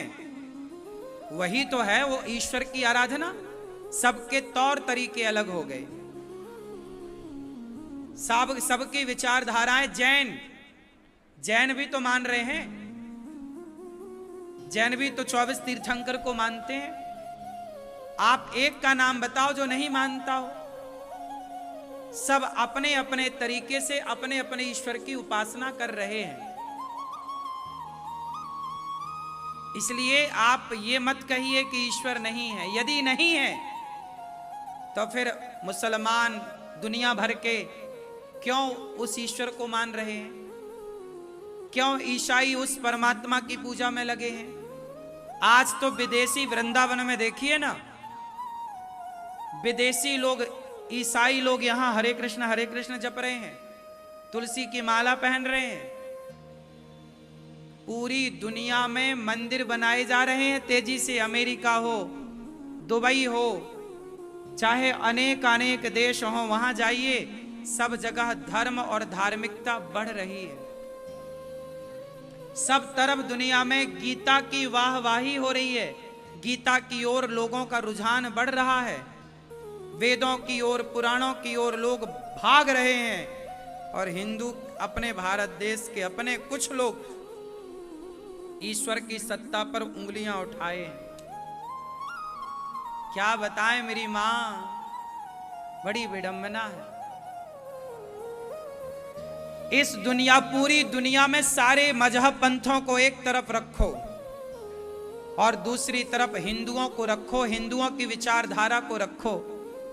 हमारे जो वेद हैं, हमारे जो पुराण हैं, हमारे जो दर्शन हैं, हमारे जो उपनिषद हैं, हमारा जो ज्ञान का लेवल है, हमारा ज्ञान का लेवल इस तरह से था, इस तरह से है कि दुनिया तो आज जानती है कि आकाश गंगाएं कितनी है, अंतरिक्ष कितना बड़ा है। हमारे तो यहां तुलसीदास जी ने 500 साल पहले ही लिख दिया था। आप चौपाई बोलो मेरे संग, बोलो। रामचरितमानस की एक चौपाई है, आप सबको याद होगी। ब्रह्मांड निकाया निर्मित माया, राम राम प्रतिवेद कहें। ये चौपाई आप लोग पढ़ते ना, आरती भय प्रगट कृपाला दीन दयाला कौशल्या हितकारी, ब्रह्मांड निकाया निर्मित माया, आप पढ़ते हैं, आपको याद भी होगी कुछ लोगों को। क्या अर्थ है चलो बताओ। ब्रह्मांड निकाया निर्मित माया, राम राम प्रति वेद कहें। कौन कहें? वेद क्या कहते हैं? कितनी गैलेक्सी है, कितनी आकाश गंगाएं हैं। समझ में आ रहा है ना? साइंस कहता है कि ये अंतरिक्ष इतना बड़ा है, आकाश, कि जिसका कोई पार नहीं है। कितनी ऐसी पृथ्वियां और हैं, ऐसा साइंस मानता है। ऐसी पृथ्वियां कितनी और हैं। हम दूसरों को एलियन कहते हैं, वो हमें एलियन कहते होंगे। किसी धरती की व्यवस्थाएं हमसे और बेहतर होंगी तो कोई हमसे आगे होगा टेक्नोलॉजी में, तो कोई हमसे पीछे होगा। पर साइंस मानता है कि ऐसी तमाम पृथ्वियां और हैं। साइंस अब मान रहा है, हमारे यहाँ सैकड़ों साल पहले वेद क्या कह गए कि ब्रह्मांड निकाया, तुलसीदास जी कह रहे हैं, ब्रह्मांड निकाया निर्मित माया रोम रोम, ऐसी तमाम पृथ्वियां रोम रोम, भगवान के जितने रोम हैं, एक एक रोम में ऐसी तमाम पृथ्वियां ना जाने कितनी लटक रही हैं। तो अंतरिक्ष की आप व्यापकता को आज जान पाए, हमारे ऋषि मुनियों ने पहले बता दिया था कि पृथ्वियां कितनी हैं, भगवान विराट हैं। गीता में लिखा है, अर्जुन को भगवान श्री कृष्ण ने कौन सा रूप दिखाया? बोलो बोलो, विराट। जिस विराट की बात आज साइंस कर रहा है, कितनी आकाश गंगाएं, कितनी गैलेक्सी, कितना जो बता रहा है साहब, ये साइंस आज ही तो बता रहा है। लेकिन हमारे अर्जुन को भगवान ने तो 5000 साल पहले क्या बता दिया? विराट। जो विराट की बात आज आप कर रहे हैं कि आकाश अंतरिक्ष कितना विराट है, ये विराट रूप तो भगवान ने पहले ही दिखा दिया था। तो हमारा वेद, हमारे पुराण कितने वैज्ञानिक हैं कि आज जो विज्ञान कह रहा है वही हमारे वेद पुराण कह रहे हैं। क्या अलग कह रहे हो आप? क्या अलग रिसर्च कर रहे हो आप? कौन सी रिसर्च आपकी अलग है? कौन सी रिसर्च अलग है? क्या ऐसा आज है जो पहले नहीं था? चलो बताओ, वो क्या आज है जो पहले नहीं था? विज्ञान ने ऐसा क्या बनाया आज जो आज तो है पर पहले नहीं था? बताओ क्या? जो आज बनाया ये सब कुछ पहले से मौजूद था। क्या नहीं था ये बताओ? हम बता देंगे आपको कि क्या था और क्या नहीं था। क्या नहीं था? क्या टीवियां पहले नहीं थी? क्या कैमरा पहले नहीं था? यदि टीवी और कैमरा पहले नहीं था तो आंखों देखा हाल संजय ने धृतराष्ट्र को कैसे सुनाया? महाभारत कुरुक्षेत्र में चल रहा था और आंखों देखा हाल वो कहां बता रहे थे? हस्तिनापुर में। कैसे बता रहे थे? कोई सेटअप तो रहा? साइंस तो था? बिना साइंस के सब था पहले। इसलिए ईश्वर को, अरे हिंदू धर्म की विशेषता है, आज दुनिया को मानना पड़ रहा है कि विज्ञान जो कह रहा है सनातन धर्म पहले से वही कह रहा था। कोई मानता ही नहीं था, अब मान लो। दुनिया पर वेदों पर रिसर्च हो रहे हैं। सारे वैज्ञानिक किस पर रिसर्च करते हैं? वेदों पर, पुराणों पर। इसलिए अपने धर्म को जानो, गहराई से मानो, अपने भगवान पर श्रद्धा रखो, संदेह ना करो। क्या रखोगे भगवान में? बोलो जोर से। श्रद्धा रखोगे। क्या नहीं करोगे? संदेह। संदेह हुआ था राम पर माता सती को। जब राम सीता मां को खोज रहे थे, हे सीता, हे सीता, कहां हो, कहां हो, कहां हो। उस समय माता भगवती सती को क्या लगा कि ये भगवान नहीं। यदि भगवान होते तो अपनी पत्नी को ऐसे ना ढूंढते, अपनी पत्नी के पीछे ऐसे पागलों की तरह रोते ना। अब बताओ, राम भगवान है या नहीं? सवाल मेरा फिर से आपसे है। बोलो, राम भगवान है या नहीं? मैया, मैया, जा रही हो मेरी मां? कहां? जल्दी जाओ फिर, कथा सुनना मेरी मां। अब ध्यान से सुन लो। ये बताओ कि राम भगवान है या नहीं? तो जब रावण सीता मां को चुराया तो क्या भगवान की पत्नी को कोई चुरा सकता है? सवाल ये खड़ा हो गया। नास्तिक लोग यही तो सवाल करते हैं आप लोगों से कि आप भगवान की पूजा करते हो तो बताओ कोई भगवान की पत्नी कैसे चुराएगा भाई? अच्छा बताओ, क्या भगवान की पत्नी कोई चुरा सकता है? उत्तर दो। तो फिर सीता मां को तो चुरा लिया रावण ने। क्यों चुराया? और चुराया तो राम को पता भी नहीं लगा कि सीता मां को किसने चुराया। सबसे पूछ रहे हैं, हे खगमृग हे मधुकर श्रेणी, तुम देखी सीता मृग नैनी, क्या पशु पक्षी तुमने देखा है? अब बताओ, भगवान पशु पक्षियों से पूछ रहे हैं कि भैया क्या तुमने हमारी पत्नी देखी? बैठ जाइए, सब लोग बैठ जाओ। मैया जहां हो वहीं बैठो, बार बार बीच में खड़े ना हो, चुपचाप बैठो। पीली मैया बैठो, मेरी माँ बैठ जाओ। चलो बताओ, राम यदि भगवान हैं तो उनकी पत्नी को चुरा लिया रावण ने और राम को पता भी नहीं लगा। क्यों? उत्तर दो आप। तो राम भगवान हैं तो पत्नी को पता ही नहीं लगा किसने चुराया। भगवान तो सब जानते हैं। क्यों भैया बताओ आप लोग, राम भगवान हैं या नहीं? तो फिर सीता मां को चुरा लिया रावण ने और राम को पता भी नहीं लगा। पशु पक्षियों से पूछ रहे हैं, तो राम तो यदि भगवान है तो भगवान तो सब जानते हैं। सर्वम, जो जाने वो भगवान सब कुछ जाने, तो क्यों नहीं जान पाए? क्या कर रहे हैं? बोलो, कैसी लीला है ये?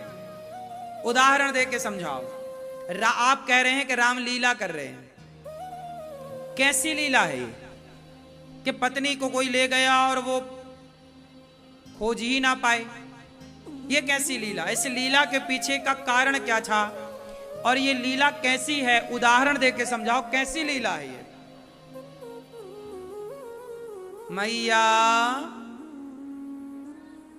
ओ मेरी मां, जाते जाते ये तो बता जा, लीला है ये कैसी तेरी? कैसी लीला है राम जी की? अब सुनो, राम जी ऐसी लीला कर रहे हैं जैसे कि दादाजी और पोता, आप अपने पोते के साथ, अपने बेटे के साथ खेलते हो कि नहीं? बोलो, खेलते हो कबड्डी, तो कई बार दादाजी हार जाते हैं और पोता, अब बताओ क्या पोता जीता? दादाजी ने पोते की खुशी के लिए क्या किया? बोलो, हार मान ली, मैं हार गया तू। कई बार मां अपने बच्चे के साथ खेलती है, मां हार जाती है और बच्चा, हाँ, जैसे मां अपने बच्चों की खुशी के लिए खेल खेलती है और उसमें वो हार जाती है, एक दादाजी अपने पोते के साथ खेल खेलते हैं और वो हार जाते हैं, बच्चा जीत जाता है। जैसे आप लोग अपनी हार स्वीकार करके और बच्चों को जीत की प्रसन्नता देते हैं, ऐसे भगवान बोलते हैं कि मैं अपने भक्तों के लिए हार जाता हूं, भक्तों को जिता देता हूं। अब आप कहोगे यहां कौन सा जिताया? अब मैं आपको बताऊं। रावण ने सीता मां को चुराया, यदि राम डायरेक्ट रावण को मार देते तो फिर हनुमान जी का लंका जाना कैंसिल हो जाता, लंका जलाना कैंसिल हो जाता, शबरी पर कृपा करना कैंसिल हो जाता, बाली को मारना कैंसिल हो जाता, विभीषण से मिलना कैंसिल हो जाता। तो रावण सीता मां को ले गया, उसके बाद जो लीलाएं प्रकट करनी थी, एक बात से दूसरी बात प्रकट होती है, एक लीला से दूसरी लीला का पूरा प्रोग्राम छिपा हुआ होता है, हाँ या ना? जरा विचार करो कि रावण ने सीता मां को चुराया और राम जी ने रावण को मार दिया होता तो वहीं कहानी खत्म हो जाती रावण की, फिर हनुमान जी को कौन जानता?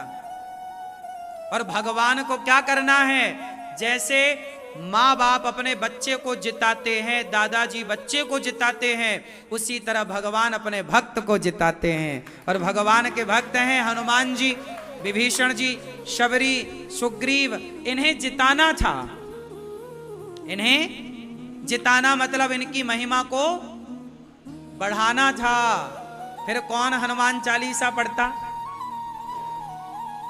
फिर हनुमान चालीसा कौन पढ़ता? फिर हनुमान जी की पूजा कौन करता? इसलिए भगवान कहते हैं मेरे से बड़े मेरे भगवान से बड़ा कौन? बोलो। भगवान से बड़े भगवान के भक्त। क्यों? क्योंकि भगवान भक्तों के वश में रहते हैं। जैसे भक्त नचाते हैं, गोपियां नचाई तो भगवान नाच रहे। गोपियां नचाई ताही अहीर की छोहरियां, छछियां भरी छाछ पे नाच नचावे। जगत को नचाने वाला भगवान गोपियों के इशारों पर, ये भगवान की भगवत्ता है, ये भगवान का भक्तों से प्रेम है। इसलिए माता सती को संदेह हो गया कि ये भगवान नहीं हो सकते। देखो मैंने आपको समझाया ना, आप कितने लोग समझ गए कि राम लीला कर रहे हैं, भक्तों की लीला प्रकट करनी है। शंकर जी ने समझाया पर माता सती नहीं मानी। अच्छा एक बात बताएं, आप समझ रहे हैं ये भी भगवान की कृपा है, इसलिए समझ रहे हैं। जो नहीं समझ रहे हैं मतलब उन पर भगवान की कृपा सोई जाने जेहि देहु जनाई। जैसे भगवान जनाएंगे वो जानेगा, जिसे नहीं जनाएंगे वो। अब देखो ना, महाभारत हुआ, गीता तो सबने सुनी होगी, क्यों? जब गीता हुई, गीता कही तो अर्जुन ने सुना। जब भगवान शांति दूत बनकर गए कि पांडवों को 5 गांव दे दो, उस समय भगवान कृष्ण ने अपना विराट स्वरूप दिखाया था। दुर्योधन ने भी देखा था, दुशासन ने भी देखा था, शकुनी ने भी देखा था, और अंधे धृतराष्ट्र को आंखें देकर भगवान ने दिखाया था। पता है आपको? धृतराष्ट्र की आंखें लौटा दी भगवान ने उस समय। देख लो, समझ जाओ, सबने देखा था। भगवान के स्वरूप को सबने देखा, भगवान की भगवत्ता को सबने देखा, पर भगवान को पहचान कौन पाया? केवल अर्जुन, केवल पितामह भीष्म, केवल विदुर जी। देखा तो दुर्योधन ने भी था और देखा तो पितामह ने भी था। एक पहचान गए, एक नहीं पहचाने। अब मेरा सवाल आपसे कि दुर्योधन ने भी देखा कृष्ण को, भगवान का विराट रूप देखा, पर पहचान ना पाया, भगवान मानने से इनकार कर दिया दुर्योधन ने। बताओ क्यों? उत्तर दो आप, दो। क्योंकि भगवान खुद नहीं चाहते थे। क्यों? भगवान को वही पहचान पाएगा जिनको भगवान चाहेंगे कि तुम हमें पहचानो। जिनको भगवान नहीं चाहेंगे कि तुम हमें पहचानो, वो देख भी ले तो। इसका उदाहरण ये है कि कृष्ण ने धृतराष्ट्र को भी अपना रूप दिखाया, दुर्योधन को भी दिखाया और सबको दिखाया, कहां कोई पहचाना? तो आज जो भगवान को नहीं जान रहे हैं, नहीं पहचान रहे हैं, निश्चित भगवान स्वयं नहीं चाहते कि तुम हमें पहचानो। अभी तुम्हें भगवान ने स्वीकार नहीं किया। और जो भगवान को जान रहे हैं, समझ रहे हैं, जिनकी आंखों में भगवान की लीलाएं सुनकर आंखों में आंसू हैं, भगवान की याद जिन्हें आ रही है, समझ लो कि भगवान ये चाह रहे हैं कि आप प्रभु को याद करें, इसलिए आप याद कर रहे हैं। वरना आप याद कैसे करते यदि वो ना चाहते? आप भगवान का नाम इसलिए जप रहे हैं क्योंकि भगवान चाह रहे हैं कि आप जपें, इसलिए नाम जप में आपका मन है, आपकी श्रद्धा है। वरना भगवान ना चाहेंगे तो आपकी श्रद्धा ही नहीं होगी। बात समझ में आई? भगवान को अब देखो ना, चलो आप देखो एक दूसरा पहलू देखो। राम जी ने बाली को मारा और बाली की पत्नी तारा आई। अब आप बताओ कि आपके पति को जिसने मारा हो, क्या आप उससे ज्ञान लेना चाहोगी? आपके पति को कोई मारे और वो आपको ज्ञान दे, तो क्या आप उसके ज्ञान को लोगे? उत्तर दो, बोलो मेरी माँ। पहली बात तो आप उससे उपदेश लोगे नहीं, उससे ज्ञान लोगे नहीं। तैने मेरे पति को मारा, मैं तेरे से ज्ञान लूं? लेकिन राम जी ने बाली को मारा और बाली की पत्नी तारा आई तो राम जी ने उसे उपदेश किया, ए तारा काय को रोती है? जीव नित्य के ही लगी तुम रोवा? जीव तो नित्य है। 2 चौपाइयों में राम जी ने बोला और तारा समझ गई कि छित जल पावन पावक गगन समीरा, पंच रचित अति अदम शरीरा। शरीर तो पंच तत्वों से बना है और जीव नित्य है, तुम क्यों रो रही हो? इतनी बात कही, तारा समझ गई। और दुर्योधन को इतना समझाया, लेकिन वो क्यों? तारा समझ गई और दुर्योधन नहीं समझा। बताओ क्यों? बोलो मेरी मां। क्यों? क्योंकि भगवान दुर्योधन को समझाना ही नहीं चाहते थे और तारा को समझाना चाहते थे। जिसे भगवान समझाना चाहें वो ना समझे, ऐसा कैसे हो सकता है? तो कुल मिलाकर भगवान कहते हैं जो मेरे योग्य है, जिसे मैं स्वीकार करता हूं, उसे मैं यूं चुटकियों में समझा दूं तो वो समझ जाए। इसलिए कहते हैं जो गुरु की बात मानते हैं, मतलब भगवान आपको समझाना चाहते हैं तो गुरु के द्वारा आपको समझा दिया और आप समझ गए। मतलब ईश्वर चाहे तो आप समझ गए और आपका सब भला हुआ। और आप नहीं समझना चाहते फिर आप नहीं समझेंगे। इसलिए कहता हूं कि अपने आप को भगवान के चरणों में अर्पित कर दो। भगवान से ये मत कहो कि प्रभु हमें ये दे दो, भगवान से ये मत कहो कि प्रभु हमें वो दे दो। भगवान से ये कहो कि प्रभु हमें नहीं पता कि हमारे लिए क्या अच्छा है, हम तो आपके चरणों में अपने आप को सौंपते हैं। जो हमारे लिए अच्छा हो वो आप देने की कृपा करें, जो बेहतर हो वो आप चयन करें। हमें नहीं पता कि हमारे लिए क्या बेहतर है, आप जो बेहतर माने वो दे दें। इसलिए भगवान से कुछ डिमांड नहीं करनी चाहिए, मांगना नहीं चाहिए। भक्ति कैसी हो? निष्काम। अब आप यहां एक सवाल कर सकते हैं कि फिर दुर्योधन को भगवान ने ना समझा कर फिर गलती तो भगवान की हुई? नहीं, भगवान की क्यों गलती हुई? भाई भगवान तो गए हैं समझाने, अब आप नहीं समझ रहे हैं, फिर आप कहोगे कि भगवान खुद समझाना नहीं चाहते। हाँ, क्योंकि दुर्योधन ने जो गलतियां करी हैं उसका दंड भी तो देना है। दंड नहीं देंगे तो आने वाले समाज को यह मैसेज कैसे मिलेगा कि भाई गलत करोगे तो परिणाम ये होगा, फिर तो सब गलत करेंगे। दुर्योधन ने भरी सभा में द्रौपदी के कपड़े उतारे, अपमान किया, तो भाई दंड तो मिलना है। अब दंड नहीं मिलता तो फिर समाज में और कपड़े उतारे जाते कि भाई दुर्योधन ने तो उतारा था, भगवान ने माफ कर दिया, चलो अपन भी करते हैं, भगवान हमें भी माफ करेंगे। इसलिए दंड देना जरूरी था। जब दुर्योधन की जांघ तोड़ दी भीम भैया ने गदा मारकर, तो बलदाऊ भैया के यही तो बोले कि तुमने अधर्म से मारा है। गदा का नियम था कि उसे जांघ में नहीं मारा जाता। गदा कहां नहीं मारते? जांघ में नहीं मारते, कमर के नीचे प्रहार नहीं करते, सिर पर प्रहार नहीं करते। और भीम भैया ने जांघ पर क्या मार, गदा कहां मारी? जांघों को तोड़ दिया, दोनों जंघाओं को तोड़ दिया। दाऊ जी ने कहा, दाऊ मतलब बलराम भैया, बलदाऊ जी ने कहा कि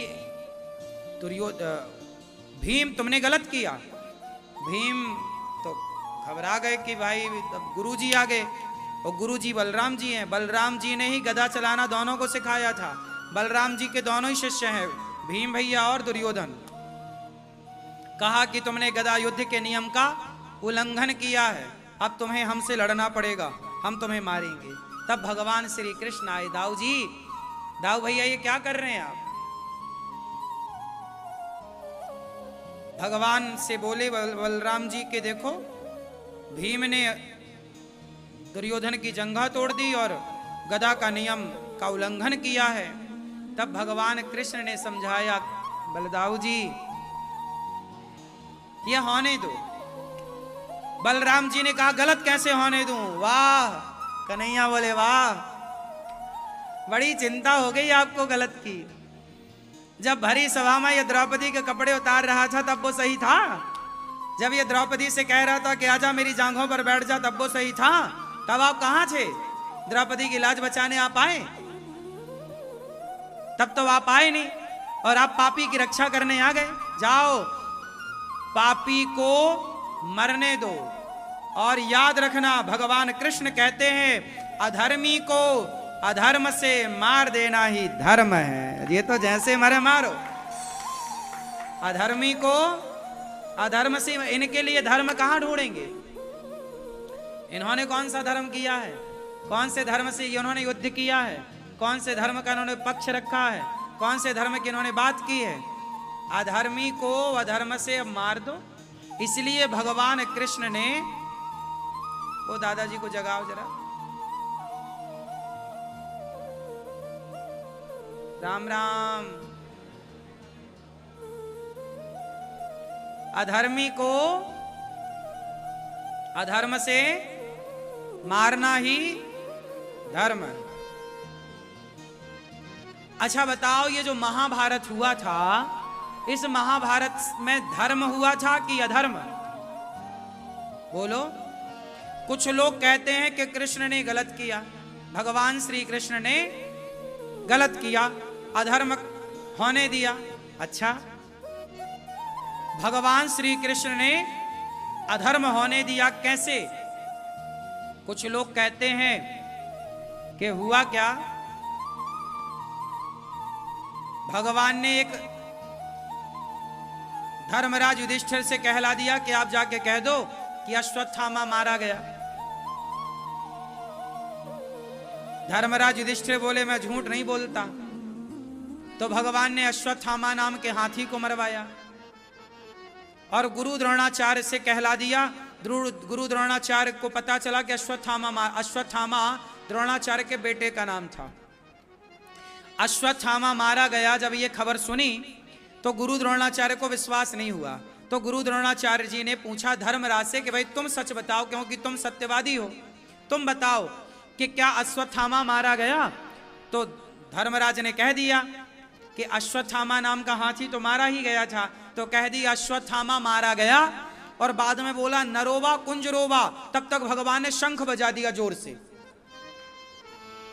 तो गुरु द्रोणाचार्य ने ये तो सुना कि अश्वत्थामा मारा गया, पर ये नहीं सुन पाए कि नरोवा कुंजरोवा, कि वो हाथी था या मनुष्य था, वो आप कंफर्म करो।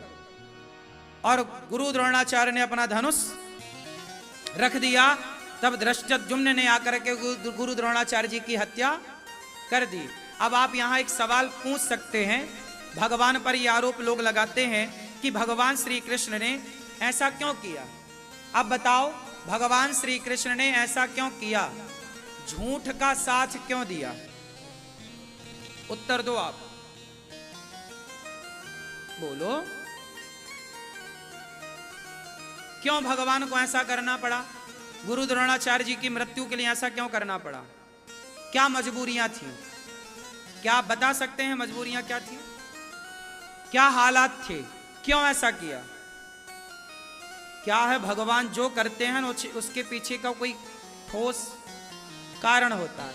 अब लोग कारण तो जानते नहीं और बातें करने स्टार्ट कर देते हैं। अब देखिए क्या हुआ, मैं आपको बताऊं। गुरु द्रोणाचार्य जी ने चक्रव्यूह की रचना की थी। किसकी रचना की? उस चक्रव्यूह में कौन मारा गया था? जोर से। जोर से, अभिमन्यु। और युद्ध का नियम था कि एक योद्धा से एक ही योद्धा लड़ेगा, लेकिन अभिमन्यु के समय पर अभिमन्यु से 7 योद्धाओं ने लड़ाई की। तो क्या वहां गुरु द्रोणाचार्य नहीं रोक सकते थे कि यह गलत है? गलत का साथ दिया कि नहीं? बोलो, गुरु द्रोणाचार्य ने गलत का साथ दिया? निहत्थे योद्धा पर आप चला नहीं सकते अस्त्र शस्त्र, रथ से नीचे है तो आप उस पर प्रहार नहीं कर सकते। फिर आपने अभिमन्यु को अधर्म से क्यों मरवाया और अधर्म की शुरुआत क्यों की आपने? और जब आपने गुरु होकर के अधर्म की शुरुआत की तो जिस अधर्म से आपने अभिमन्यु को मारा है वही अधर्म अब आपको मारेगा। जब आपने गलती की तो फिर आप भी भोगो। फिर आपसे, आपके लिए सत्य क्यों? आपके लिए सत्य क्यों? आपने झूठ किया, आपने गलत किया तो गलत को गलत से, कांटे को कांटे से निकाला जाएगा। कांटे को फूल से तो ना निकाला जाएगा, जहर को जहर से काटा जाता है। आपने गलत किया। आप सेनापति हैं और सेनापति का धर्म है कि वो सेना के साथ अधर्म ना होने दे, योद्धाओं के साथ अधर्म ना होने दे। आपने क्यों नहीं रोका था कि भाई अभिमन्यु से एक एक से लड़ो, इकट्ठे ना लड़ो? चलो ठीक है, अभिमन्यु को मारा और जान से मारने के बाद उनके मरे हुए सिर पर लात मारा था जयद्रथ ने। क्यों नहीं रोका आपने? आप सेनापति हैं, आप मुखिया हैं, क्यों नहीं बात करते धर्म की? जब द्रौपदी की लाज लुट रही थी तब गुरु द्रोणाचार्य भी तो बैठे थे। तो क्या गुरु का कर्तव्य नहीं था कि वो द्रौपदी के लिए खड़े हो जाएं कि बेटी तेरे साथ मैं खड़ा हूं? क्या द्रौपदी के साथ खड़े भय? नहीं खड़े भय। फिर इसलिए अधर्मी को अधर्म से मारना ही धर्म है, चाहे वो कोई भी क्यों ना हो। भगवान की यही नीति। जहां जैसा जैसा देश वैसा, सामने वाला जैसा समझे, जैसी भाषा में समझे, समझाना ही धर्म है। बात समझ में आई? तो भगवान ने कर्ण को भी अधर्म से ही मरवाया। रथ के नीचे थे, वो रथ का पहिया उठाने के लिए उतरे, कहा अर्जुन बाण चलाओ। अर्जुन ने कहा कि नहीं, ये तो गलत हो जाएगा, धर्म है। भगवान ने कहा तेरी पत्नी को कह रहा था कि तेरे 5 हैं, 6 मुझे बना ले, तब वो धर्म था क्या? कर्ण ने बोला द्रौपदी तेरे 5 पति हैं, 6 मुझे बना ले, क्या वो धर्म था? जब इसने धर्म का मुंह नहीं देखा तो तुम क्यों देखते हो? तुम तो चलाओ।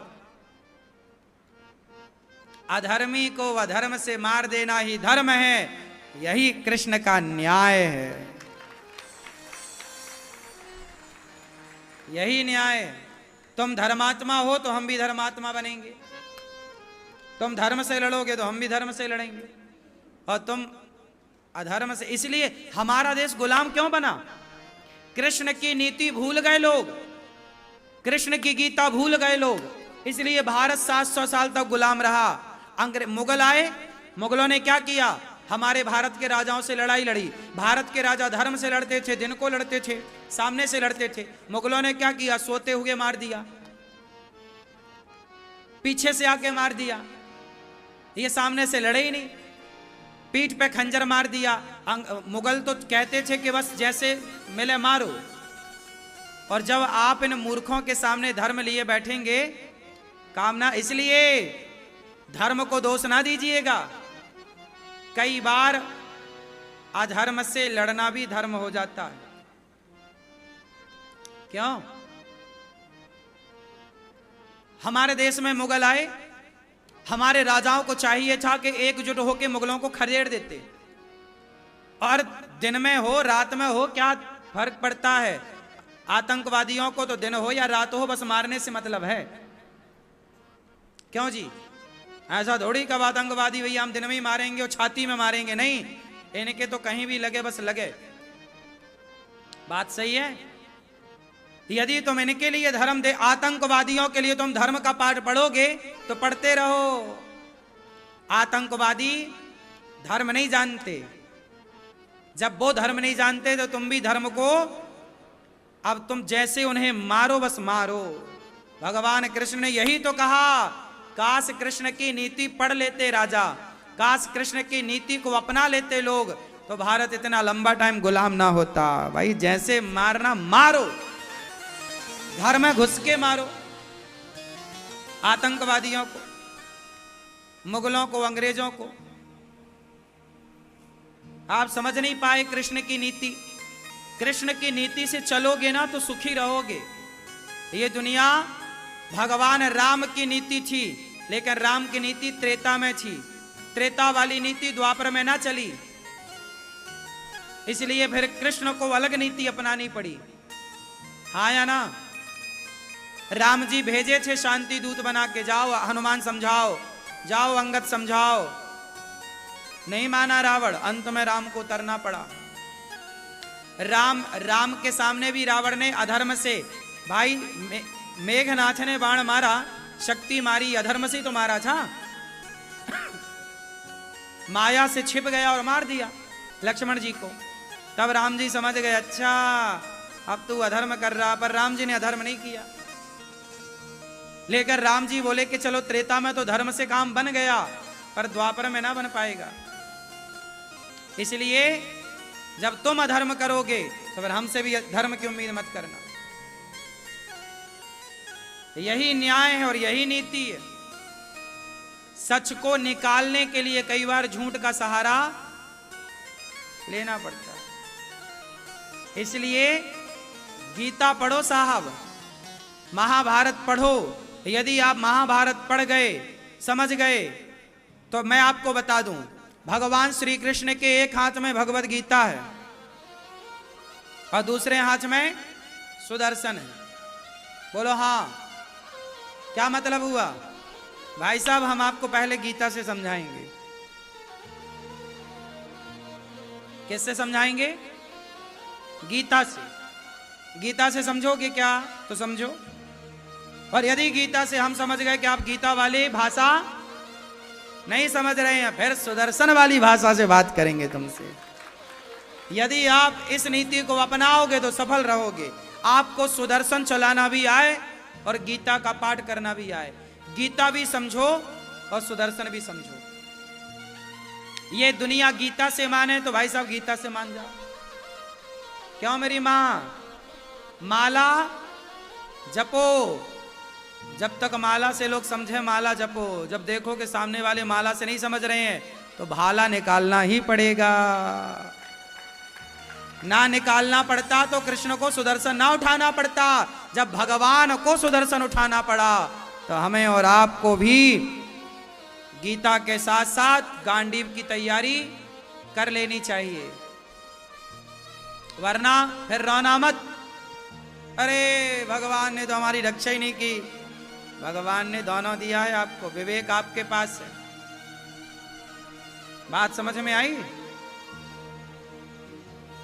माला जपना, कई बार ना भक्ति करने वाले को लोग, भजन करने वाले को लोग कमजोर मान लेते हैं कि यार ये तो भक्ति वाले, इनको कुछ नहीं आता। भजन करना हमारे संस्कार हैं, भक्ति करना हमारे संस्कार हैं। कहीं आपकी सरलता, आपकी सहजता, आपकी सहनशीलता कहीं कायर ना बना दे आपको। सहनशीलता होनी चाहिए, पर इतनी भी ना हो कि दुनिया तुम्हें कायर कहने लग जाए। हमारे संस्कार हमारे पास हो, हमारे भीतर दया हो, पर कितनी हो। बात समझ में आ रही है? 100 गालियां सुनी भगवान ने, 101 वही तो गला। हाँ, कहीं हमारी सरलता, सहजता को आप कायरता ना समझ लें। क्यों जी? बात समझ में आ रही है ना? इसलिए आप सबको अपने बच्चों को ना भगवत गीता पढ़ानी चाहिए और राम और कृष्ण दोनों के बारे में समझाना चाहिए बिंदास।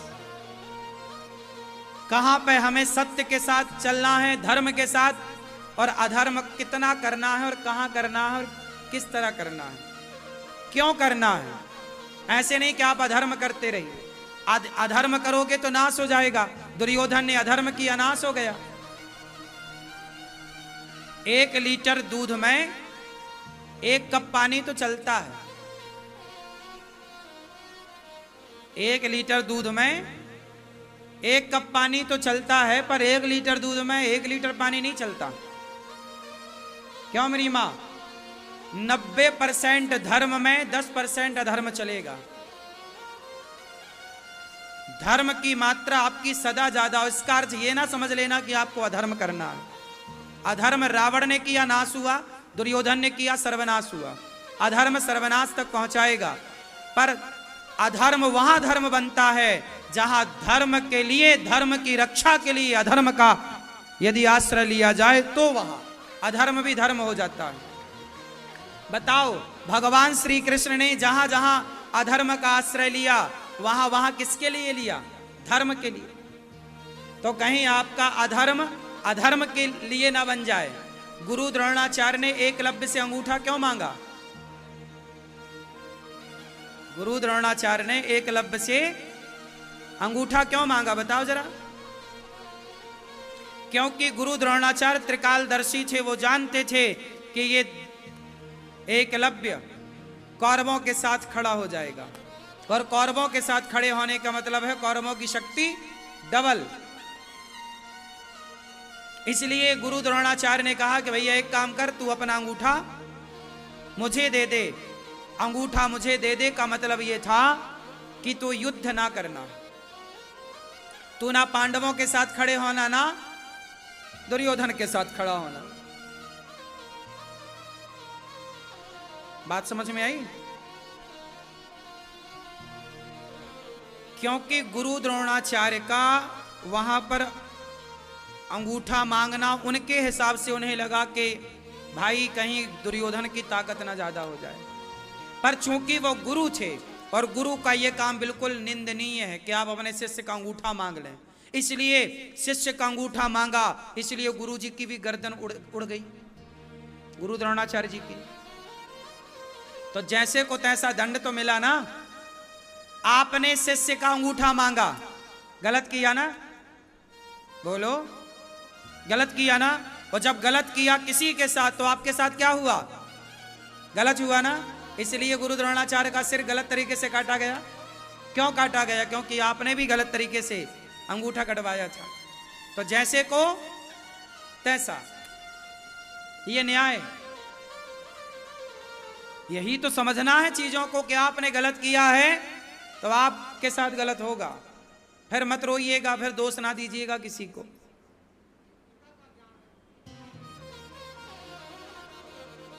इसलिए जैसी करनी वैसी भरनी, आज किया कल पाएगा। चढ़ता सूरज धीरे धीरे ढलता है। इसलिए मैं आपसे कहता हूं भैया, अधर्म ना करना, गलत ना करना। कोशिश करो कि हम सबका भला करें, सबकी हेल्प करें, सबकी मदद करें।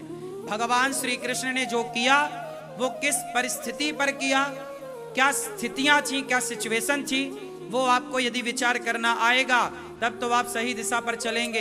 यदि आप सही विचार नहीं कर पाएंगे तो आप कहीं गलत रास्ता ना पकड़ लें। इसलिए कुछ मार्मिक बातें आप लोगों को बताई नहीं जाती कि कहीं आप उसका अर्थ का अनर्थ ना कर जाएं। इसलिए हमारे वेद पुराणों को संस्कृत में लिखा गया है, कठिन भाषा में लिखा गया है कि पहले आप गुरु चरणों में बैठ के परंपरागत पढ़ोगे तो अर्थ सही लगाओगे। आपके अंदर गुरुजनों के प्रति श्रद्धा होगी तो सही अर्थ तक पहुंचोगे। आज समाज में जो बातें कर रहे हैं उल्टी सीधी, क्यों? क्योंकि इन्हें ज्ञान सही तो है नहीं, ये अर्थ करना जानते नहीं। ये अर्थ का क्या कर देते हैं? अनर्थ, और बातें करते हैं। इसलिए शास्त्र को जानना है तो गुरु चरणों में बैठकर जानिए। और सबसे भली बात शास्त्रों की ये है कि आप धर्म के राह पर चलिए। अंत में कौन सा रास्ता बताए? धर्म का। आप अधर्म ना करिएगा। यदि आपने अधर्म किया तो फिर आपके लिए भी वो अधर्म मुंह फाड़े खड़ा हो जाएगा। जैसे गुरु द्रोणाचार्य जी के सामने खड़ा हो गया, जैसे दुर्योधन के सामने खड़ा हो गया, जैसे रावण के सामने खड़ा हो गया। धर्म के साथ रहिएगा। अच्छा ये बताओ, भगवान किसका साथ देते हैं, अधर्म का कि धर्म का? धर्म का। इसलिए भगवान जब भी खड़े होंगे धर्म के साथ खड़े होंगे। और धर्म क्या है? धर्म क्या है? बताओ धर्म क्या है? बोलो। धर्म है सेवा करना। मेरी मान्यता है, मैं मानता हूं कि सबसे बड़ा धर्म इस धरती का सेवा करना। ना काहू से दोस्ती, ना काहू से बैर। ये सिद्धांत अपनाओ। ना तो दोस्ती भली समाज से, ना तो दुश्मनी भली। सबकी सेवा करो। सब में अच्छाइयां देखो, बुराइयां किसी में ना देखो। हम केवल ये बातें कह नहीं रहे हैं। दास अनिरुद्ध आपके सामने है। मैं कभी किसी की बुराई नहीं देखता। आज तक आपने देखा कि मैंने किसी की बुराई की हो, किसी की निंदा की हो? मैं किसी की बुराई देखता ही नहीं। इस संसार में सबके अंदर लाख अवगुण हैं और लाख गुण हैं। हर व्यक्ति इस संसार में अच्छा भी है और हर व्यक्ति बुरा भी है। मेरे अंदर 1,00,000 बुराइयां हैं तो कुछ अच्छाइयां भी हो सकती हैं। आपके अंदर 1,00,000 अच्छाइयां हैं तो कुछ बुराइयां भी हो सकती हैं। इस धरती पे ऐसा कोई नहीं है जिसके अंदर केवल अच्छाइयां हो और बुराइयां ना हो। इसलिए हम ये क्यों कहें कि आप बुरे हैं? क्यों कहें हम ये कहें कि आप में कुछ अच्छाइयां हैं, हम वो अच्छाइयां देखें। और आपके अंदर बुराइयां हैं तो हम समझाएं कि भाई साहब ये गलत है। बस हम आपको समझा तो सकते हैं, पर आप के बारे में बुरा सोच नहीं सकते, ना बुरा बोल सकते। इसलिए दास अनिरुद्ध सबकी सेवा